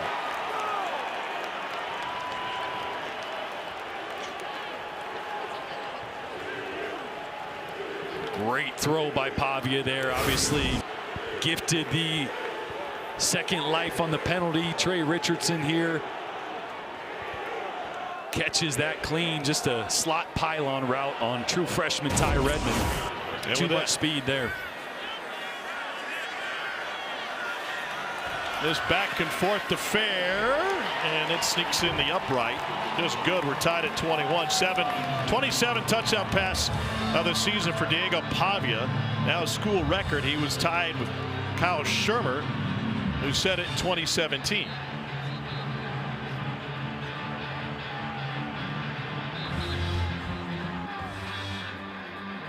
We talked with Clark Lee during the week.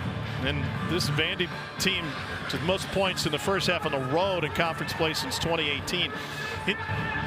Clark's such a chameleon when it comes to motivating his team.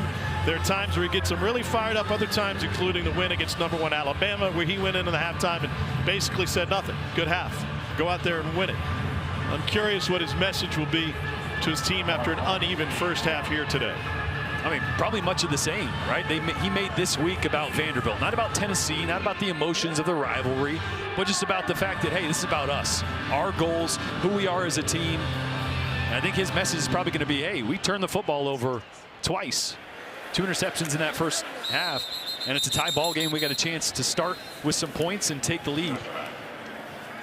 Well, they've had those games where they've had poor starts as well. You mentioned the Alabama game. You don't fumble that ball going into the end zone. Who knows what that game looks like? Texas game, you have to literally turn into a different offense in the second half of that football game to be able to stay in and give yourself a shot to win it late. So they've been in this spot before.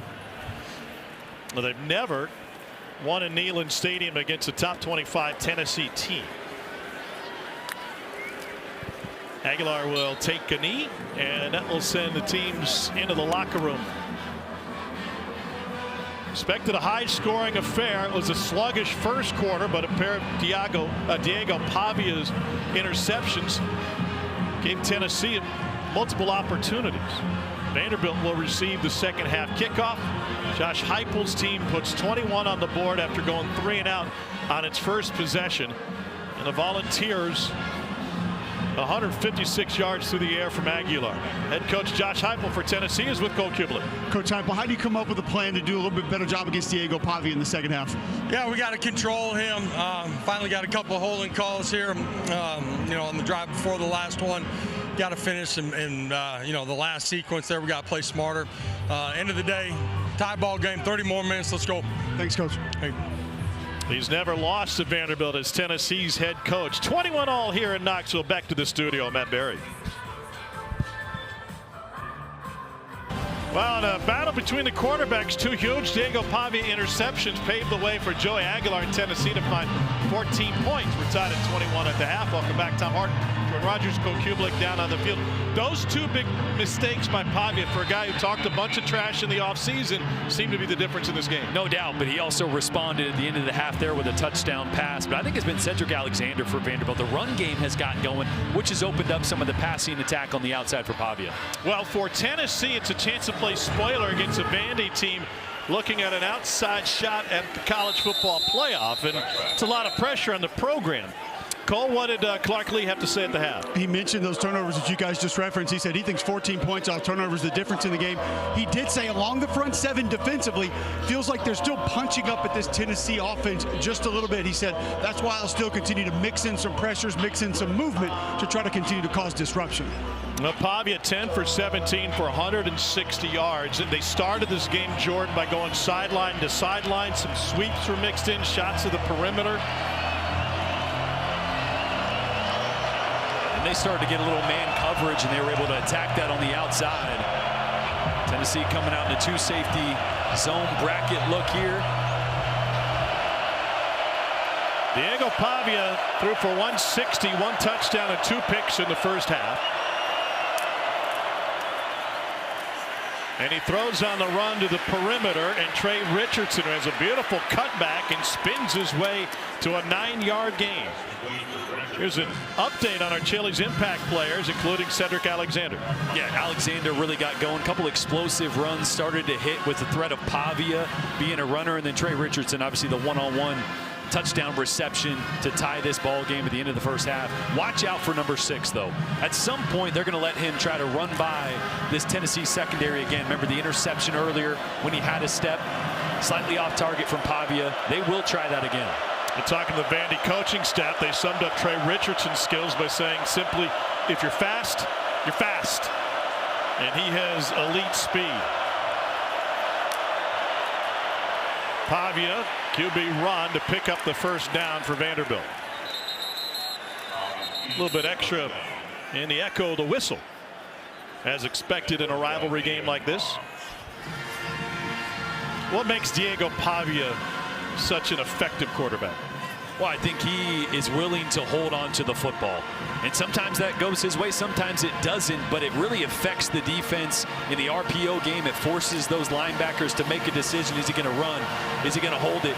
Is he going to throw it? And he throws it late. He's able to make decisions so late that the defense has a really hard time being in the right spot. They got two fullbacks on the field right now. And a Davey and Fisher, and Pavia throws the slant complete to Junior Sherrill. First down, Vanderbilt on a pickup of 23. Again, here's one of these RPOs where he takes his time. He never rushes it. And watch all these guys commit to the run, and then it's going to be the slant to replace it. That's just your typical run-pass option. It's a call to run. If those linebackers suck up, you throw the slant right behind them. What role does personnel have in fooling the defense there? Well, you got a heavy set, so everybody's expecting run. You see big fullbacks in there. And again, Pavia just takes his time with those play fakes, rides the running back through the mesh point. So again, those linebackers have to make a decision. And by the time he pulls it, they're in the wrong spot. Option and a shovel inside to Stowers. He gets stood up and taken down after a gain of 6. You know, Tom, you mentioned to Jordan just now what makes him an effective quarterback. For me, it's the operation of this offense. And you say, well, yeah, all quarterbacks go out there and do what coaches ask them to do. It's how much he's asked to do.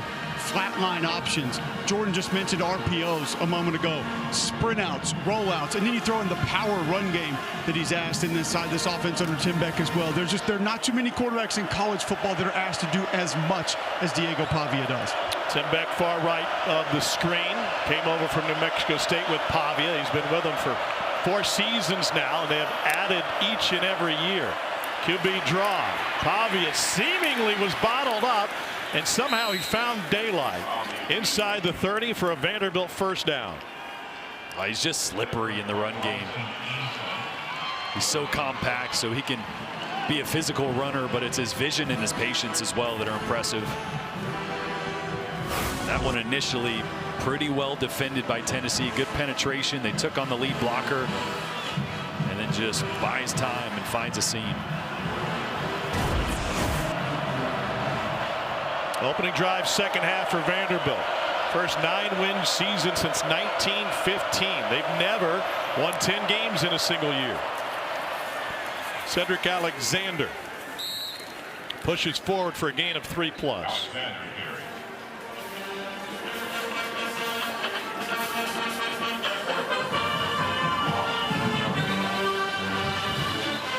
Another injured player for Tennessee. This is David Hobbs.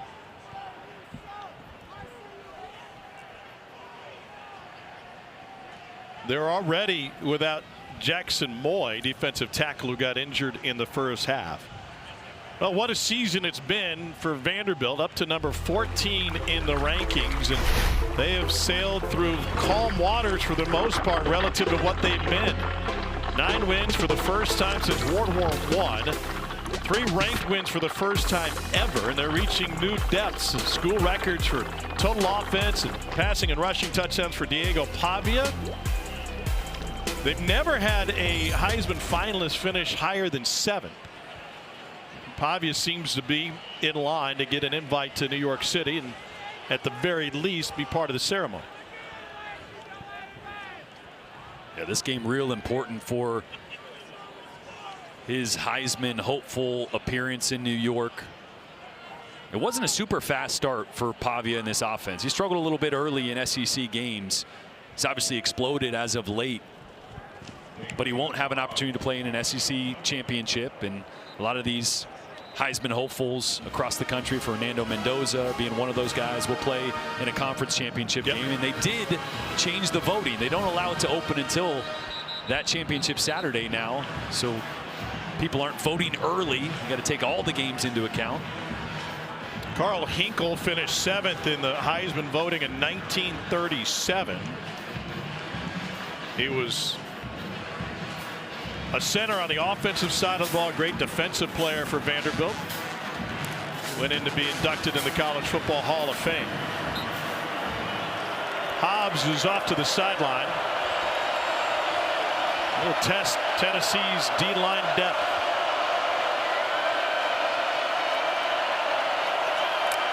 2nd and 7. Pavia on the run.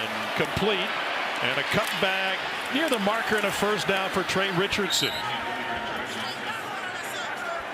A sustained drive to open the second half for Vanderbilt as they move the chain again.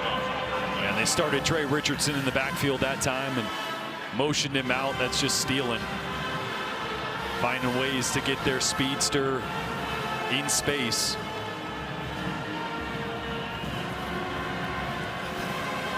Tim Beck has authored this style of offense for a number of years. He played for Jerry Kill at Pittsburgh State in Kansas. They're on the staff together in the early 90s and still together now in the Vandy coaching staff. 1st and 10. Pavia steps forward, fires in the end zone. Too strong. Over the head of Trey Richardson. Boy, and there's that version of that RPO that he hit Stowers on earlier. They also ran it on their first red zone drive. This time, linebacker bites up. He's got one-on-one coverage, just a little high. What are the elements of being a good thrower on the run for Pavia? Well, it's tougher for a right-handed quarterback going to his left, right? You got to make sure you get that left shoulder towards your target so you can use your upper body, because you lose your lower body, so you don't have the same velocity. That time, I think, was just drifting a little bit as he threw that, and it ended up a little high.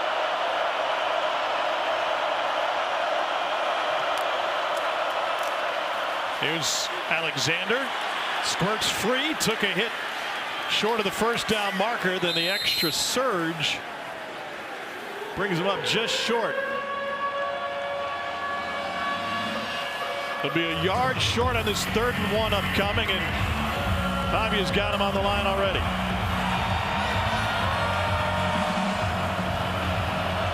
Vandy 3 for 5 on 3rd down tonight. QB sneak. You tell me where he is. Well, that's a play that Pavia gets everybody to the line of scrimmage on his own. We were talking to Tim Beck about that.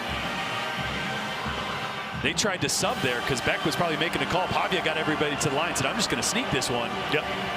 He allows him the freedom to kind of call those off the cuff if he wants to. That time it worked out on 3rd and short. Nice decoy work from Cedric Alexander, also looking to the sideline like he didn't have the play. Well, he probably didn't. Yeah, Pavia's just, it's like, I think I'm just going to take a snap. Probably him in the center are the only ones that knew what were going on that one. Extra tight end is Bryson Coleman. Alexander bounces it to the outside. He is in. Touchdown Vanderbilt. 5-yard touchdown plunge to cap an 11-play, 75-yard drive.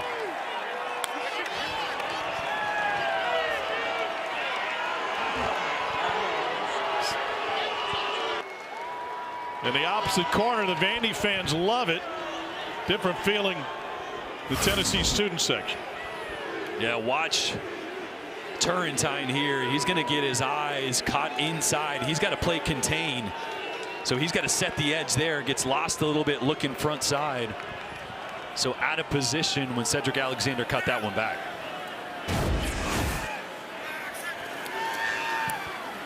Point after is good. Cedric Alexander's averaging 8.5 yards per carry. Carries this one into the end zone for the 2nd lead of the night for Vanderbilt.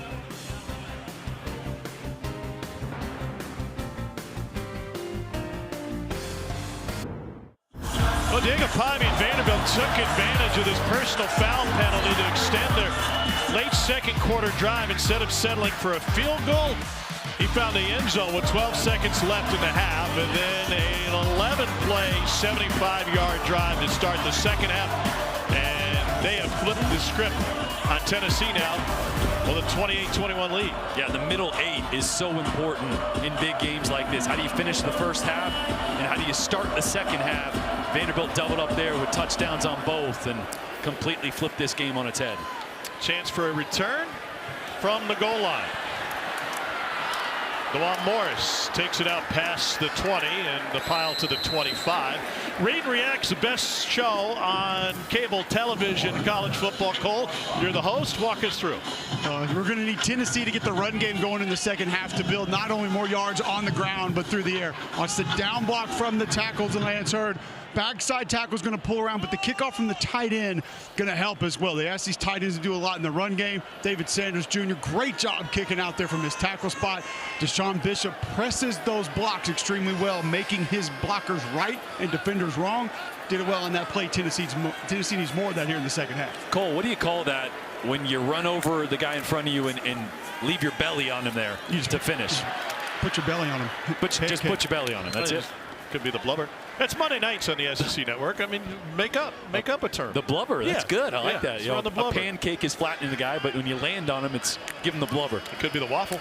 Oh, the waffle. A loss of a foot by Deshaun Bishop. Brian Longwell making his 25th consecutive start in on the stop for Vanderbilt. Well, Tennessee has gone tempo a few times, and it's cost them, including on their last possession of the first half. Giving it back to Vandy with time to score.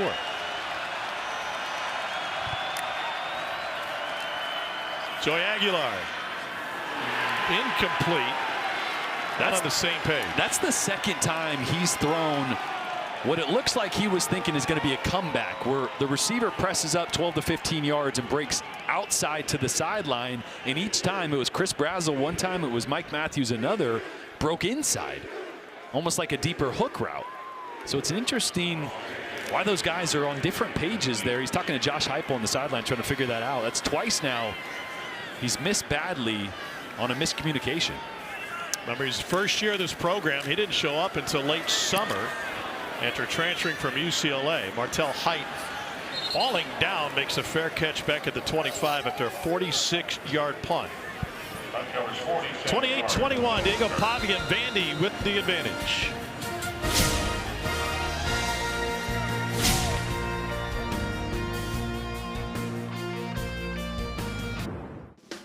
From Elvis to Dolly, blues to country, and Nashville hot chicken to sauce-drenched ribs on the Tennessee River.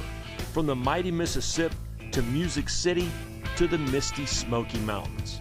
Tennessee isn't just a state, it's a state of mind.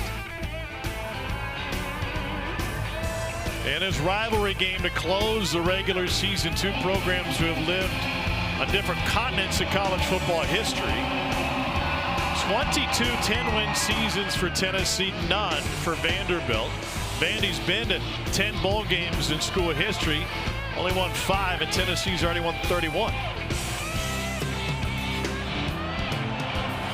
It's wild. This is as real of a rivalry feel as I think this matchup has ever had. Even when I was here, like, Tennessee was whooping our butt every year, so it didn't feel like a rivalry until 2011. We had an overtime game, and there goes Pavia. Pavia after the pump fake and another cutback. Diego Pavia looking for his Heisman moment. And he takes it all the way down to the 35 on a 41-yard scramble.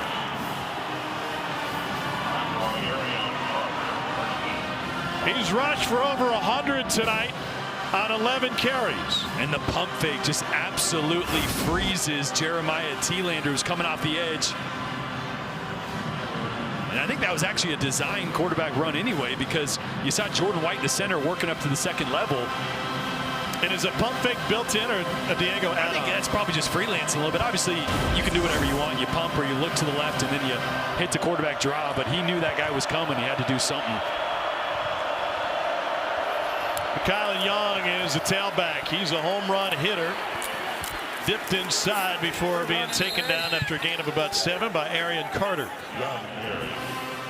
We just saw the program comparisons, and Diego Pavia is certainly in the Heisman conversation. And he has an opportunity to bring the hardware back to Nashville, or to Nashville, I should say. You compare him to SEC quarterbacks who have won it. He is one of one, but he shares a lot of the same traits with guys in recent history who have taken home college football's highest honor. Young split out. It'll be an empty backfield. Quarterback run again. They wanted to throw, but gets submarine. And Thielander in on the sack for Tennessee.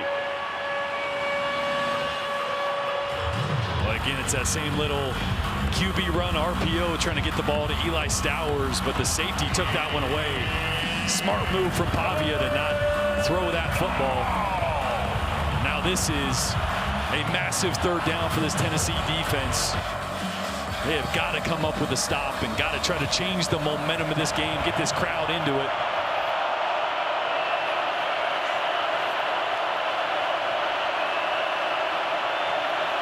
Third and 6 for Pavia. 4-man rush. There's a hole. He finds it, and Pavia scrambles for another first down. 15-yard pickup on third down. Boy, watch the lane open up here as you get a blitzing linebacker to this side. It's a great block as well by Jordan White, the center, just throwing the defender down. And there's just, again, you have to rush to contain Pavia, not rush to try to sack him. And I feel like when you simulate pressure and an end drops off with his back to the line of scrimmage, that's a free play for Diego Pavia. And at this point, you got to spy Pavia. He's just hurting you so much with his legs right now. They fake the sweep. He goes straight ahead. Caleb Herring with the stop. Well, let's break it down. SEC Heisman quarterback traits. Nobody could argue with the heart that Tim Tebow played with. And Diego Pavia brings that same sort of passion. And oh yeah, the swagger of Burrow. He's got it all in the Moxie Manziel, guy whose highlights Diego Pavia used to watch on his way to the game, but now, as Cole reported, he's watching his own highlights on the bus in.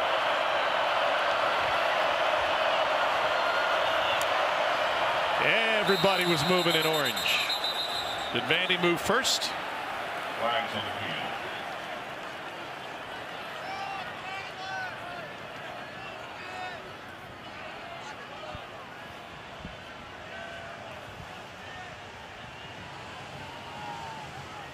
Clark Lee, the Vandy head man. False start on the offense. Number 50, 5-yard penalty.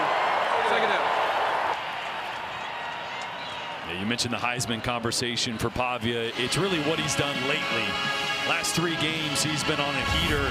It didn't start that way, though. First 4 SEC games, it was just kind of ho-hum. Yeah. Right? I mean, they got by in a couple of those games, but the offensive explosion wasn't really there. And I think that's what Heisman voters will kind of take into account as they look at other guys that sustains that high level of play wire to wire, but it's still wide open right now. Nobody's grabbed it, and Pavia's got an opportunity to make a Heisman moment here on the road against a top 20 Tennessee team.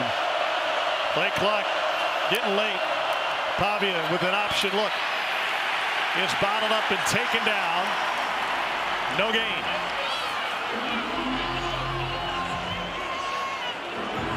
All right, 3rd and long. You have blitzed Pavia time and time again, and he's hurt you with his legs. Let's see if Tim Banks, defensive coordinator, decides to play coverage or leave a spy on Diego Pavia. 19, Joshua Joseph is who offensive coordinator Tim Beck told me before the game they are very concerned about in this exact spot. Pavia's been most effective with his legs on 3rd down, even 3rd and long today. Joshua Joseph's right there. They flip Young. Pavia flush from the pocket. And he gets it off late. May have stepped out of bounds before he threw it. And Vanderbilt's going to have to settle for a field goal attempt. Yeah, Tim Banks dialed up the pressure. And again, Pavia almost makes the blitzer, the free blitzer, miss once again. You're going to see pressure coming from this side, and Pavia is able to escape. It's just better coverage on the back end. There's nowhere to go with the football. For Pavia, does a smart thing and not throwing across his body, so they have this field goal attempt. 35-yard attempt for Knoxville native Brock Taylor. And it goes inside the upright. Vanderbilt has a 2-score lead. 2:12 remaining in the third quarter. Diego Pavia can sense they have a chance at the brass ring.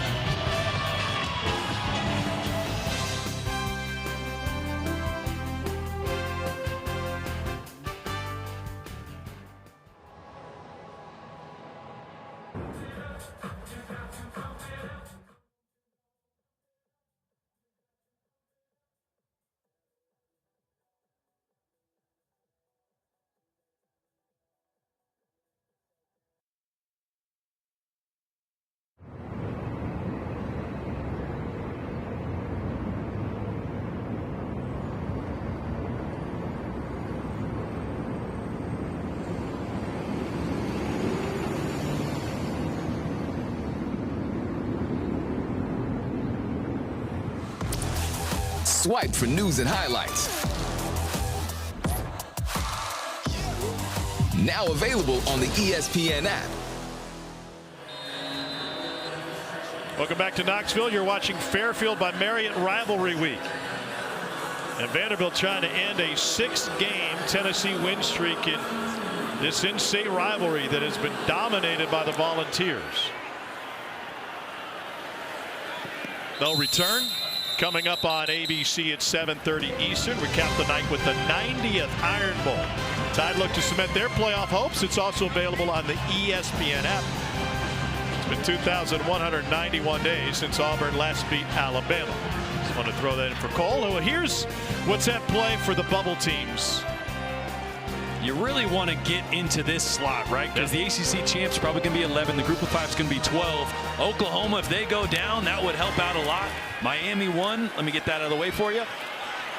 Here's Ethan Davis on the catch and a 9-yard gain. As we kind of figure out Vanderbilt's chances if they do hold on here late in the third quarter to win this one, I think the caveat is with Texas winning, would the committee jump them ahead of Vanderbilt? Obviously, they have the head-to-head. They have one more loss, but a much better resume as far as their wins. And especially the victory last night to hand A&M its first loss of the season.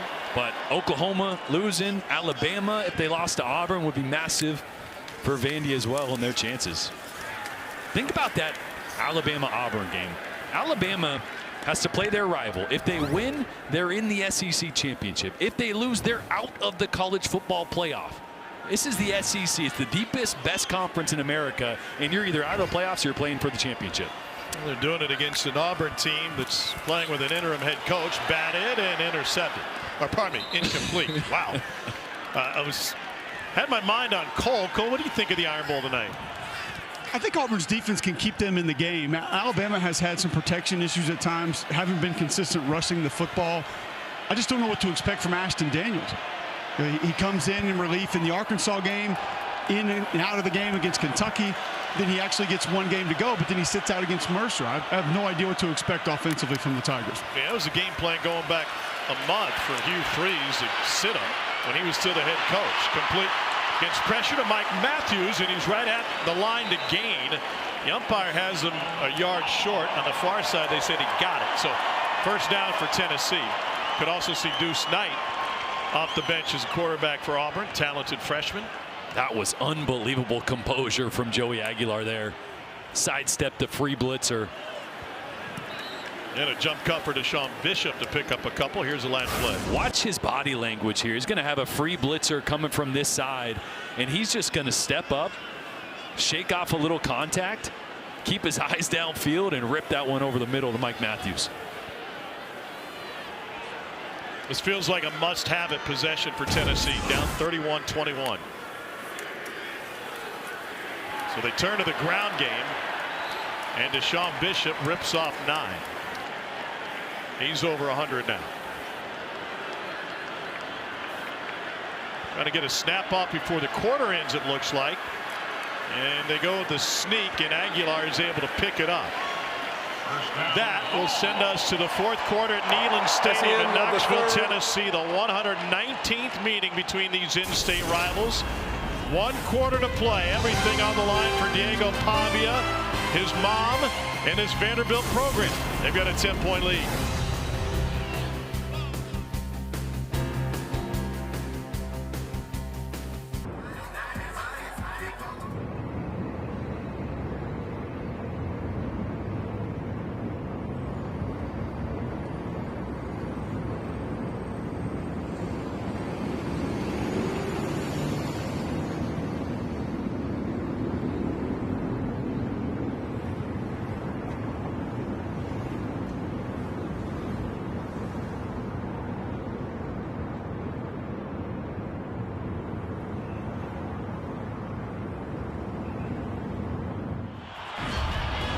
Welcome back to the SEC on ESPN. Vanderbilt dominated the third quarter tonight. Yeah, they really started in the end of the first half, getting those points and rolled the momentum into that third quarter. This is where Tennessee needs to answer. Have had a few explosive plays downfield, but haven't had many opportunities here in the second half. They're going for it. Aguilar going deep down the sideline, underthrown, it gets the flag. Brazel had a couple of steps on Colby Taylor. Pass interference on the defense, number 3. 15-yard penalty from the previous spot, automatic first down. Remember, Taylor got beat by Brazel on his touchdown earlier in the game. Yeah, and Brazel had a step there. Obviously, the contact was blatant. But watch why Joey left this one short. The pocket gets completely put into his lap. He's not really able to step into that as Langston Patterson applied the pressure kind of off his back foot, so didn't get everything into it. And Colby Taylor was not in phase, trying to just get back into phase, and lost sight of the ball. Vandy has this one defended well. Nothing doing thanks to the stop by Joshua Singh. That'll back Tennessee up. Now 2nd and 15.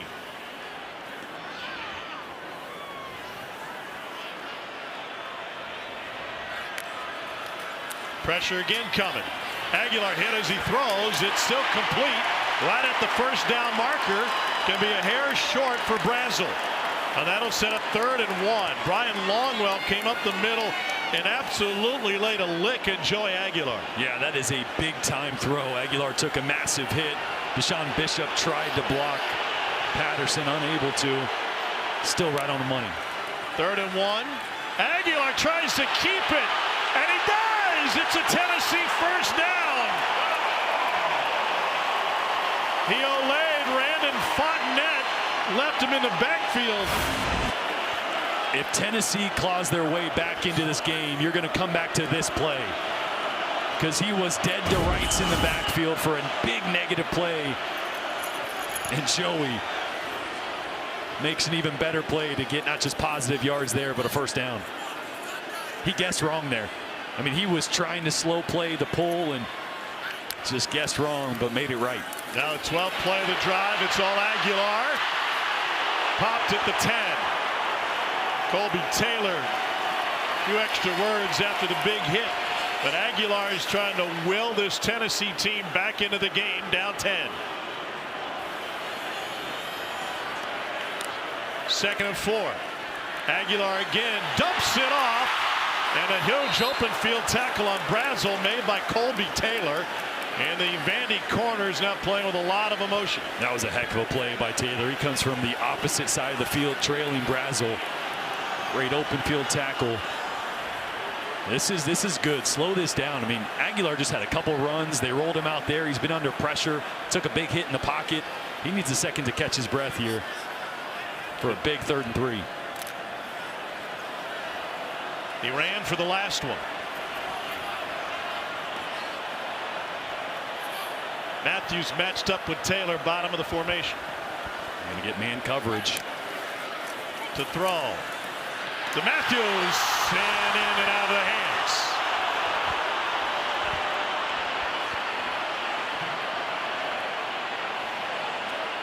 That was it. Brutal drop from the talented true sophomore. He was just thinking about the celebration there. They ran a little pick play, a slant from the outside, the inside receiver. Braylon Staley just kind of tried to get in Colby Taylor's way. Perfect play call, perfect throw. So a 25-yard attempt for Max Gilbert.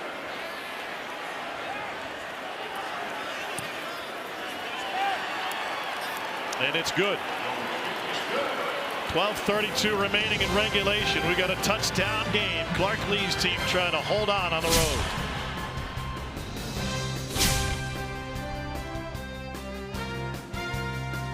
Take a look at today's player spotlight, brought to you by Cintas. Diego Pavia, 270 yards in the air, 124 on the ground. It's his second 100-yard game this season. It's really been his legs. It's been a difference maker here in the second half. And here you see the other top Heisman candidates across the country. Numbers definitely stack up. Julian Sayin threw a pick early in the game against Michigan today, but finished with 3 touchdowns on 19 of 26 passing. And Indiana won the Old Oaken bucket in a runaway against Purdue last night. Thank you for doing those. From the 4, Trey Richardson breaks free and takes it out to the 29-yard line. Player Spotlight brought to you by Cintas.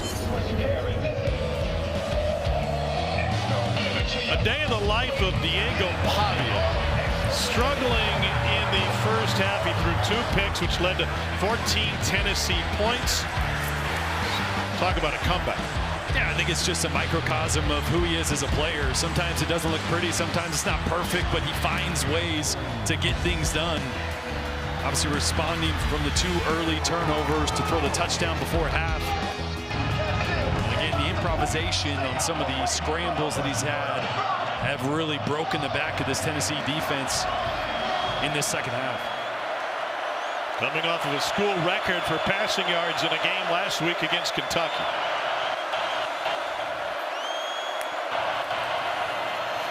Pavia steps up.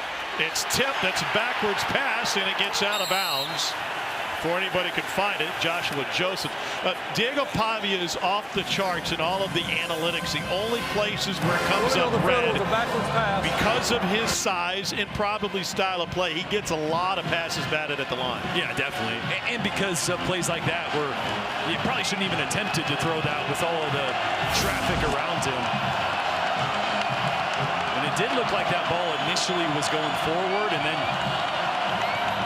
deflected backwards. And I think they're going to take another look at this one. It's a great look here. See, it's going to go forward first.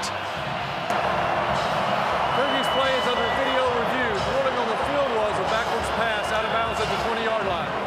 Well, that'll be a 10-yard difference if it is indeed an incomplete pass instead of a backwards pass.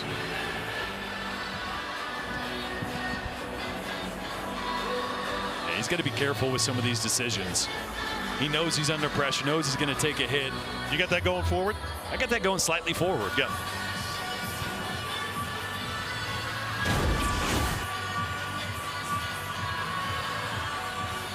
Okay.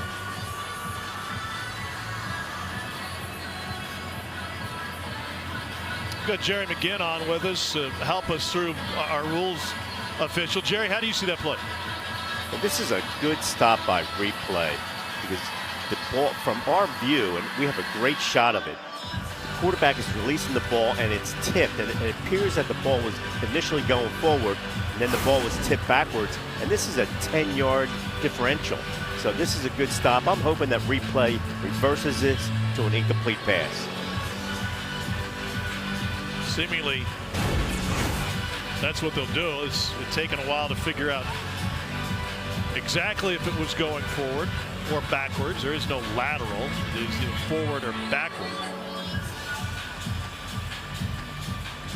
And it ended up trickling out at the 20-yard line. Cole, just a moment ago, we had the Heisman candidates on the screen. Get to you after this announcement. After video review, the pass was forward. It's an incomplete pass. The ball will be placed at the 30-yard line. It will be second down. Cole, how do you think Diego Pavia stacks up against those other Heisman candidates? I think he's absolutely in the mix, and a lot of that goes back to what we talked about earlier in the broadcast. The operation of the offense, the things that he's asked to do, they're not going to be explosive by nature. You look at some of the guys that he's working with inside this offense as well, not going to have as much NFL talent around him as, say, a Julian Sayin does, who I think has been off the charts this year, but he has to be mentioned with those others. Massive win for Ohio State today.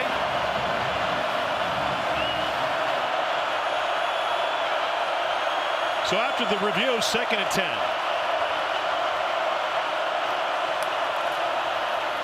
Pavia, RPO, dumps it down the sideline. Over the shoulder catch made by Trey Richardson. 28-yard gain and a Vanderbilt first down. it's just tough to put in perspective how difficult this throw is. Running to your left, throwing a vertical down the sideline. Ball is perfect. Trey Richardson, you know the speed. Like, he's always going to have a step. I mean, Jordan, that's designed to look like a quarterback run. Yeah. And that's a throw that a lot of quarterbacks, they want to get set up to be able to make that throw. Just the level of difficulty is extraordinary. 10th play of 20 yards or more for the Vanderbilt offense today. They going to look at this one? Previous plays under video review. Ruling on the field was a catch. He was spinning the ball kind of to gain control as he stepped out of bounds. He was inbounds when the ball hit his hands. The question is, Trey Richardson, is he ruled to have firm control? Now watch as he spins it back. There, he's out of bounds. I mean, when you slow it down like that, you can see it just sure looked like a catch, right? Yeah. I mean,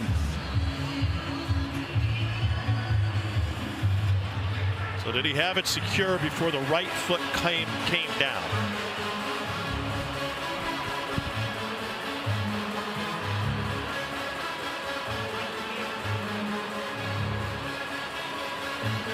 I mean, it's gonna be close. Anytime you slow something down this much, okay, let's see his feet. So you've got until the right foot hits. Yep. Ball's moving.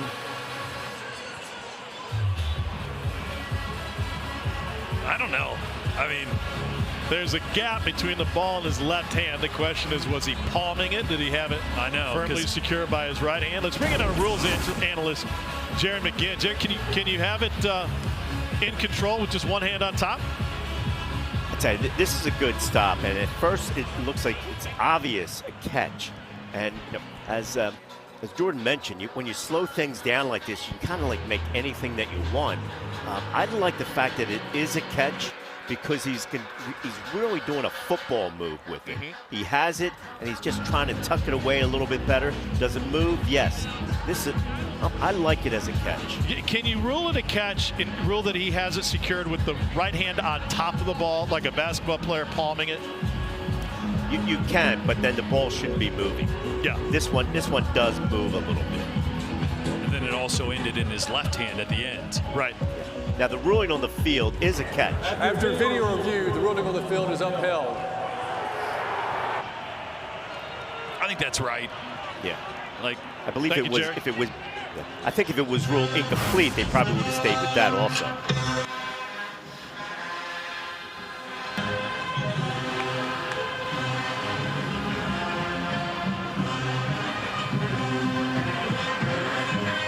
So Vanderbilt will have a first down in Tennessee territory at the 42-yard line.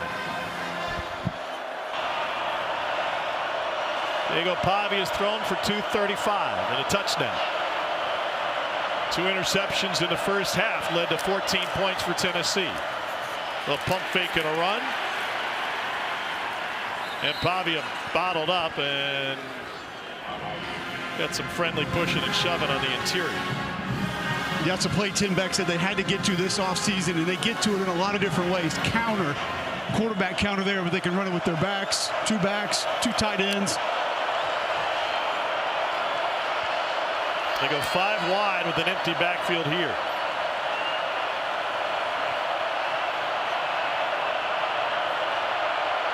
See what Diego Pavia's got dialed up.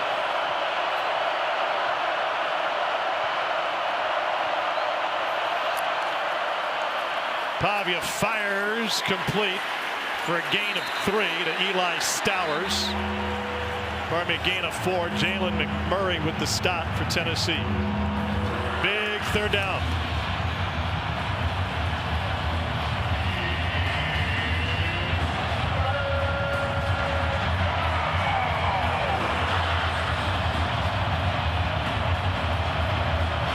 Tennessee brings Arian Carter back on the field again. You got to have somebody with eyes on Diego Pavia, ready for that scramble. Vandy 5 for 8 on third down tonight. Volunteers show blitz. They back off. Pavia has time. Finds the hole. Stowers with the first down catch. It's a gain of 14. It's hard to rattle Diego Pavia. Oh, now you got a couple guys with eyes on Pavia. Watch these guys drop out of here. Berlotti's going to have eyes. He's the spy guy right here, which means you have a void in the zone coverage to the left there. You got all the attention over the ball, making sure Pavia doesn't escape that pocket, and he finds a soft spot to his go-to guy, Eli Stowers. 5th catch of the night for the #1 tight end on the draft boards. QB run. Pavia again. He's free. Touchdown, Diego Pavia. What is on pace to be the most successful season in Vanderbilt history, and individually an exclamation point for the Commodore quarterback.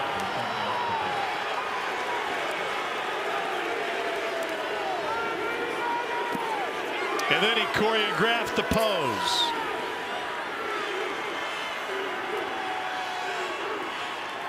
Brock Taylor on for the point after. With 13 seconds left in the first half, Tennessee led this game 21-14. Since then, the Commodores have imposed their will. Their spark plug quarterback, Diego Pavia, has Vandy on the doorstep of a school record 10th win and perhaps a berth in the college football playoff.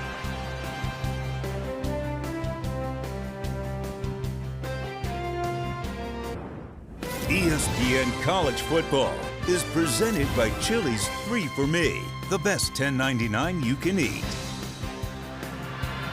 Diego Pavia and Vanderbilt striking a pose. It's a 2-touchdown lead for the Commodores. Break down this last play. Yeah, watch this block by Mykylin Young. 200 pounds on Arian Carter's 235. They're going to meet in the hole, but it's a little subtlety to what Pavia does as he hesitates right here. He's going to get Farouk to jump inside of this block, and that sets up the massive hole. If he doesn't do that little hesitation, Farouk probably stays outside leverage on Jordan White, the center there, and it's still probably a good play, but might not be a touchdown. That little hesitation sets it up perfectly. We talk about great players making things right. It wasn't great blocking by the offensive line, yet he made them right by making that move. Huge game today in Norman. Let's get you to the studio. Here's Matt Berry.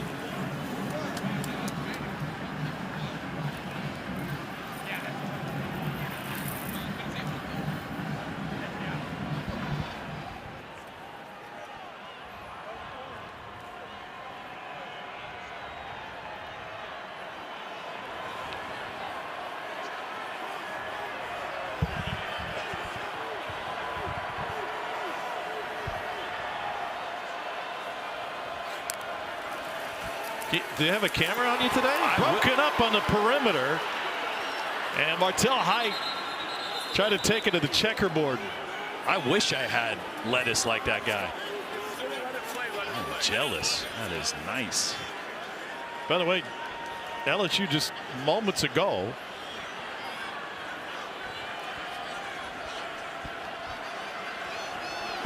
I believe they kicked the field goal to go up 3. Aguilar to throw. Catch made by Brazel on one knee. But if LSU wasn't the talk of college football already with the Lane Kiffin sweepstakes, now they have a chance to create chaos in Norman. See if the spot gives them a first down. It does indeed. This is the difficulty for Tennessee now. Now Vandy's definitely sitting back in zone coverage. 2 high safeties trying to keep everything in front.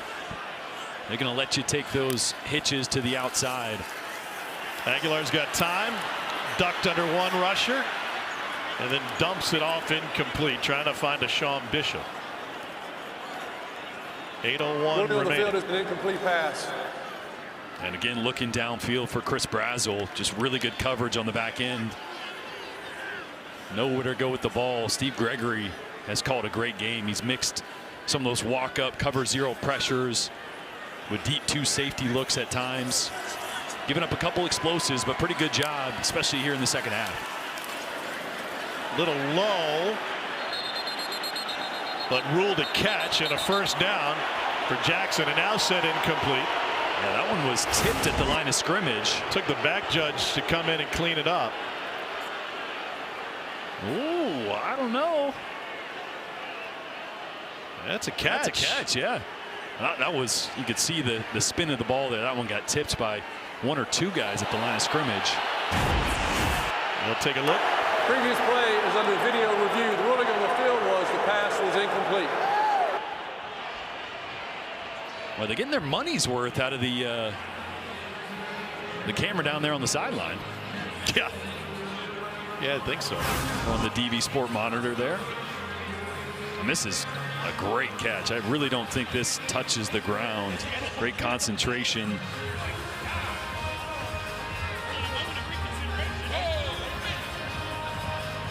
Because again, he doesn't have control. So if any part of it touches a blade of grass there, then it assisted in some way to that catch. I just feel like there's a little space there. I'm not sure they're going to be able to overturn this one. Oh, that's a great shot. You see, you can still see the orange cleat, so you know there's space under that ball. It's not touching the grass. That's a catch.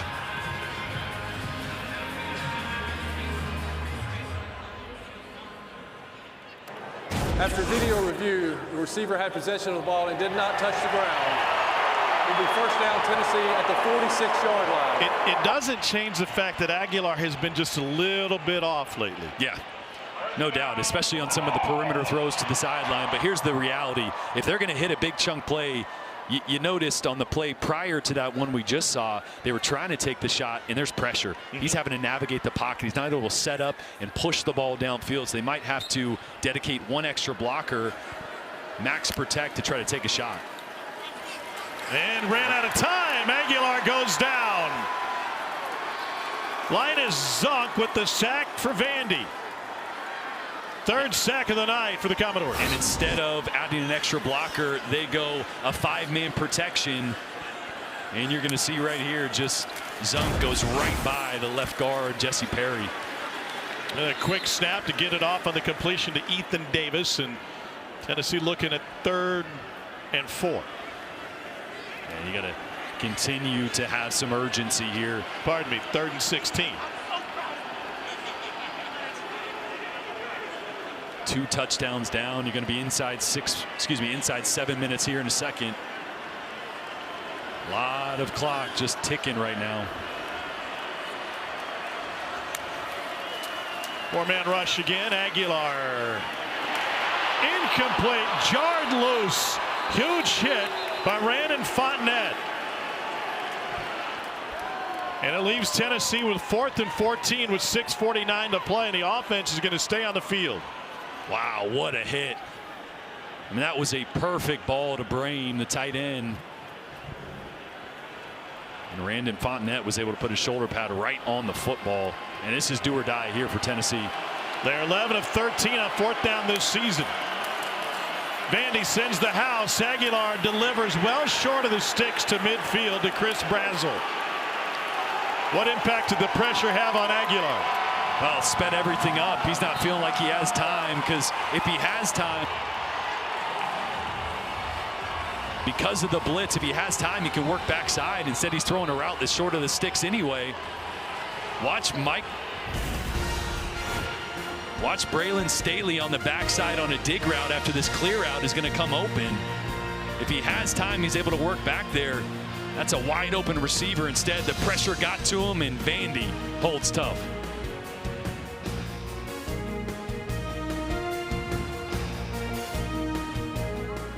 The Diego Pavia show rolls on from Knoxville. He is outgained all of Tennessee 401 to 327 tonight. And he calls his own number again. Good blocking on the perimeter. Pavia shoved out of bounds. That's a heck of an effort all night from this Vanderbilt defense. Remember, Tennessee averages 491 yards a game. That's one of the top in the country. 4th overall, 2nd in the SEC. And really been stymied, especially in this second half. No explosive plays, not able to sustain drives. The pressure on Joey Aguilar was there over and over again. Really great job by Gregory in that defensive unit. Yeah, that unit came up with a 4th down stop to get the ball back and get Tennessee off the field. Pavia again. It's hard to imagine a player in modern college football who has had more of an impact on his program than Diego Pavia when he showed up for New Mexico State before last season. No doubt. Yeah, I mentioned Joe Burrow earlier only because they ended up winning a national championship. It's a big impact, but outside of that, I don't think there is one. And not just for the stats and the wins, but it took him changing the confidence within the locker room and the belief so they could even get to this point.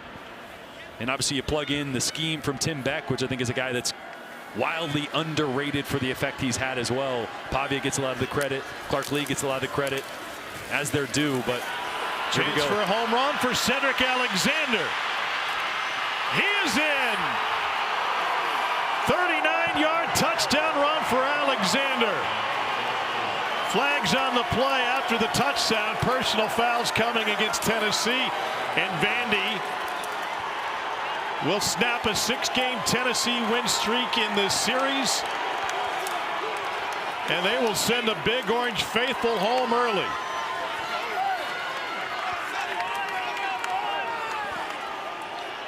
That's just what it looks like when you break the spirit of a team. You can tell the frustrations boiled over there after that play from the Tennessee defense.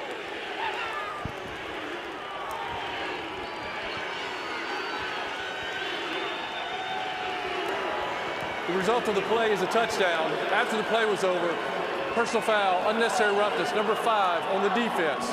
That 15-yard penalty will be added on the kickoff. We'll have the try. So we swing back and forth. Vandy adds to its lead, but Oklahoma just scored a touchdown against LSU. Yeah, there's nothing special here. You just slip one tackle. Pressure means there's nobody at the second level, and it's a foot race. Taylor bangs it through. 45-24 the lead. Now a quick word from Cheez-It. Okay, Cheese. 50-yarder for the win. You thinking what I'm thinking? Ice the kicker. Something better. Terry. Did you just get hired? Dude entered the portal and came out a legend. Want it, need it, Cheez-It. 21-point lead for Vandy. 5:10 to play. Cedric Alexander's got 3 touchdowns, and he's averaging 11.5 yards a carry. Is that good? Not bad. An indication of how physical Vanderbilt is and how skilled Vanderbilt is, and that is in direct relation to what they have been in years prior. Yeah, and what Clark Lee was able to do, rebuilding this team on the offensive front, on the defensive front. They're built like an SEC team on the trenches, which I don't think you've always been able to say about Vanderbilt. And what a way to follow up, not just the talk. I mean, why are you laughing? They're having a terrible No, I wasn't weekend. laughing. I feel for her. Like, that was mean. No, I wouldn't. She's sad. It was an ugly cry. You know, she's not gonna love that looking back at it either. No, probably not. But it'll be on her Instagram before the end of the night. Yeah. I was gonna say, what a way to follow up, not just the talk and the confidence that this Vanderbilt program has not been shy about putting out in the media, but for Clark Lee signing a new 6-year deal and then backing it up, getting this team to 10 wins for the first time in school history. If they hold on here, obviously with 5 minutes left, it looks like that. Plenty of drama. Check in on outside of here. Here's Matt Berry.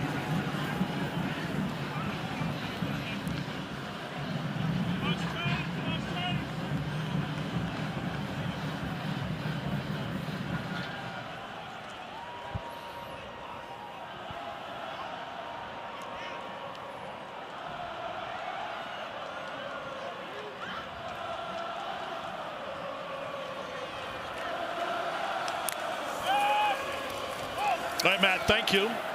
Joey Aguilar going back to work, fits one in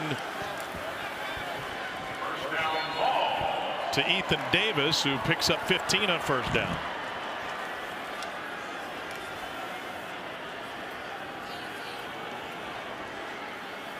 Last ditch effort for Tennessee in its high-powered offense. Aguilar backpedaling, and he gets taken down again. The Vanderbilt defense flexing its muscles tonight. Zaylen Wood with the Commodores' 4th sack of the night. Yeah, sometimes it's great design, sometimes it's missed blocks. That one was just great effort from Wood. Fighting through a block, not giving up. 2nd and South Knoxville to go. Complete to the edge to Ethan Davis.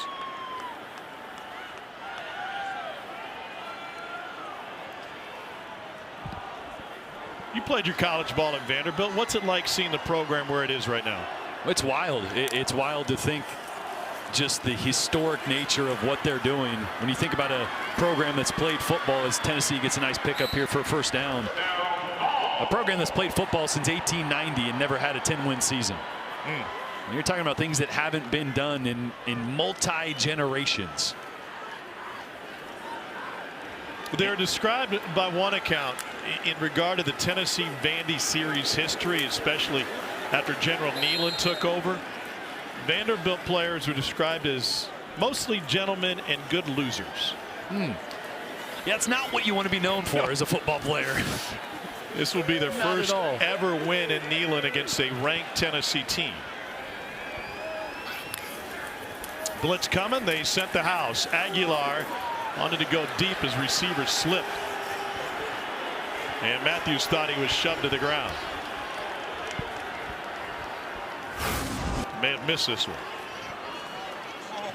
And Martell Height, that's usually can't do that. Usually can't throw a receiver down.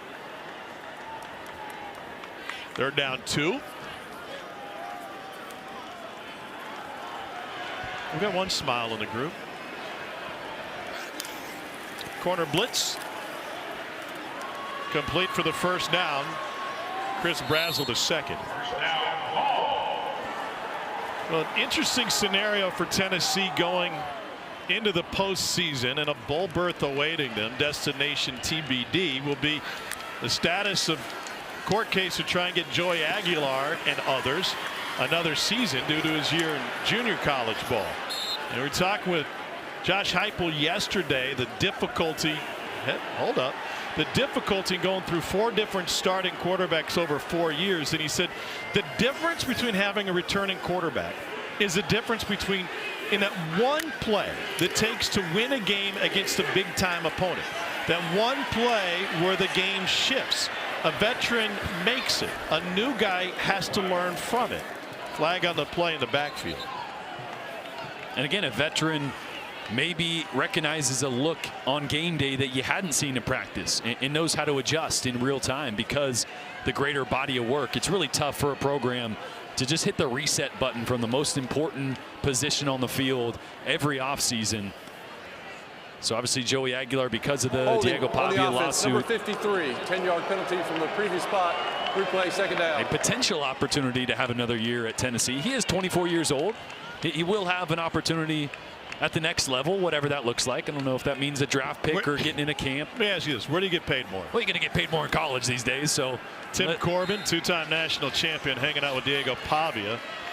Tim Corbin is a huge Diego Pavia fan. I talked to him on the field before the game today. Pavia last year would pop into the Vandy baseball stadium to ask the head coach leadership questions. And there's no better face for the Vanderbilt athletic department and maybe the entire school than Tim Corbin, who runs his program to high standards. And 2 minute. He and his wife Maggie are huge Pavia fans. And Diego Pavia will take Vandy to a place it's never been. 2 minutes away from a 10-win season.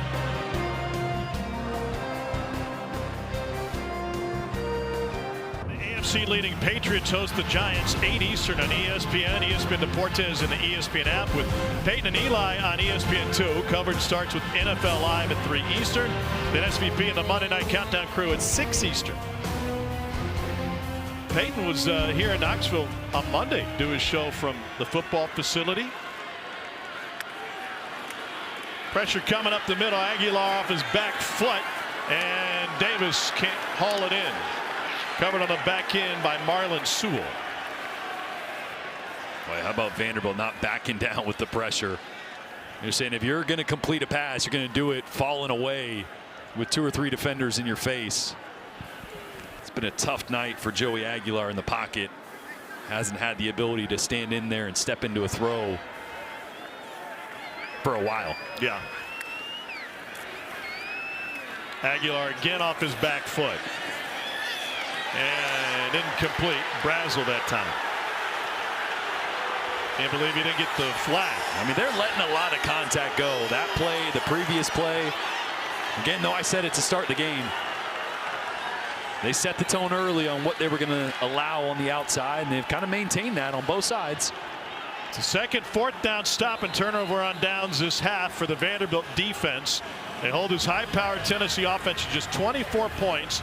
And the Commodores going to be in the college football playoff discussion, and Diego Pavilla's likely earned himself a trip to New York City as a Heisman finalist.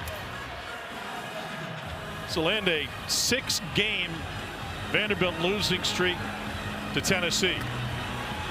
Meanwhile, they're taking a knee in Norman, and Oklahoma's going to survive LSU. Now, one of those dominoes that doesn't fall for a potential Vandy college football playoff bid. They needed Oklahoma to lose. Notre Dame or Alabama still out there playing tonight. Would love if one of those teams got upset. It's going to be tough. The late night watching Notre Dame on the West Coast at Stanford right here on ESPN. Dump off. And out of bounds to stop the clock goes McKylan Young. How about Diego Pavilla's day? Yeah, it's really his legs that opened this game wide up.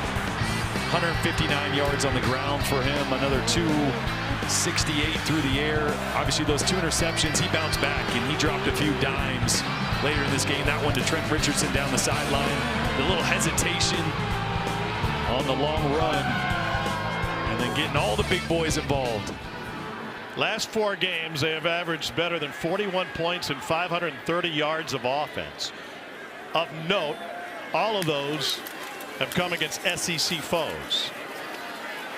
Pavia past midfield.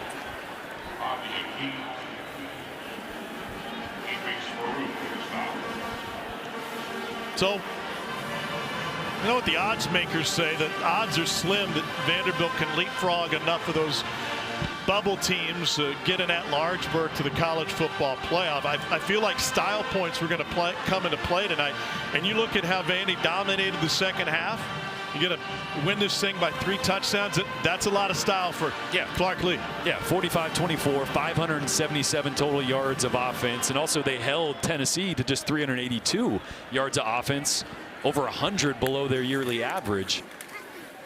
It's a pretty dominating performance in one of the more difficult places to play in college football. This will be Vandy's first ever win in Neyland Stadium against a ranked Tennessee team. The first time they met as top 25 opponents. Clark Lee's contract extension looks like money well spent. Vanderbilt, for the first time in program history, will move to 10 wins on the season. And now the Commodores await their postseason fate, with the conference championships set for next weekend. Here's Young. And he stays in bounds, and that will do it. Vanderbilt goes to 10-2 on the season, and the Commodores, behind Diego Pavia and head coach Clark Lee, joined at the hip for the most successful season in Vandy football history. And still at least 1 game to go.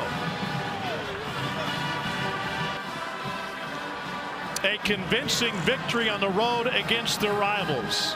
Pavia Mafia having a night, at least the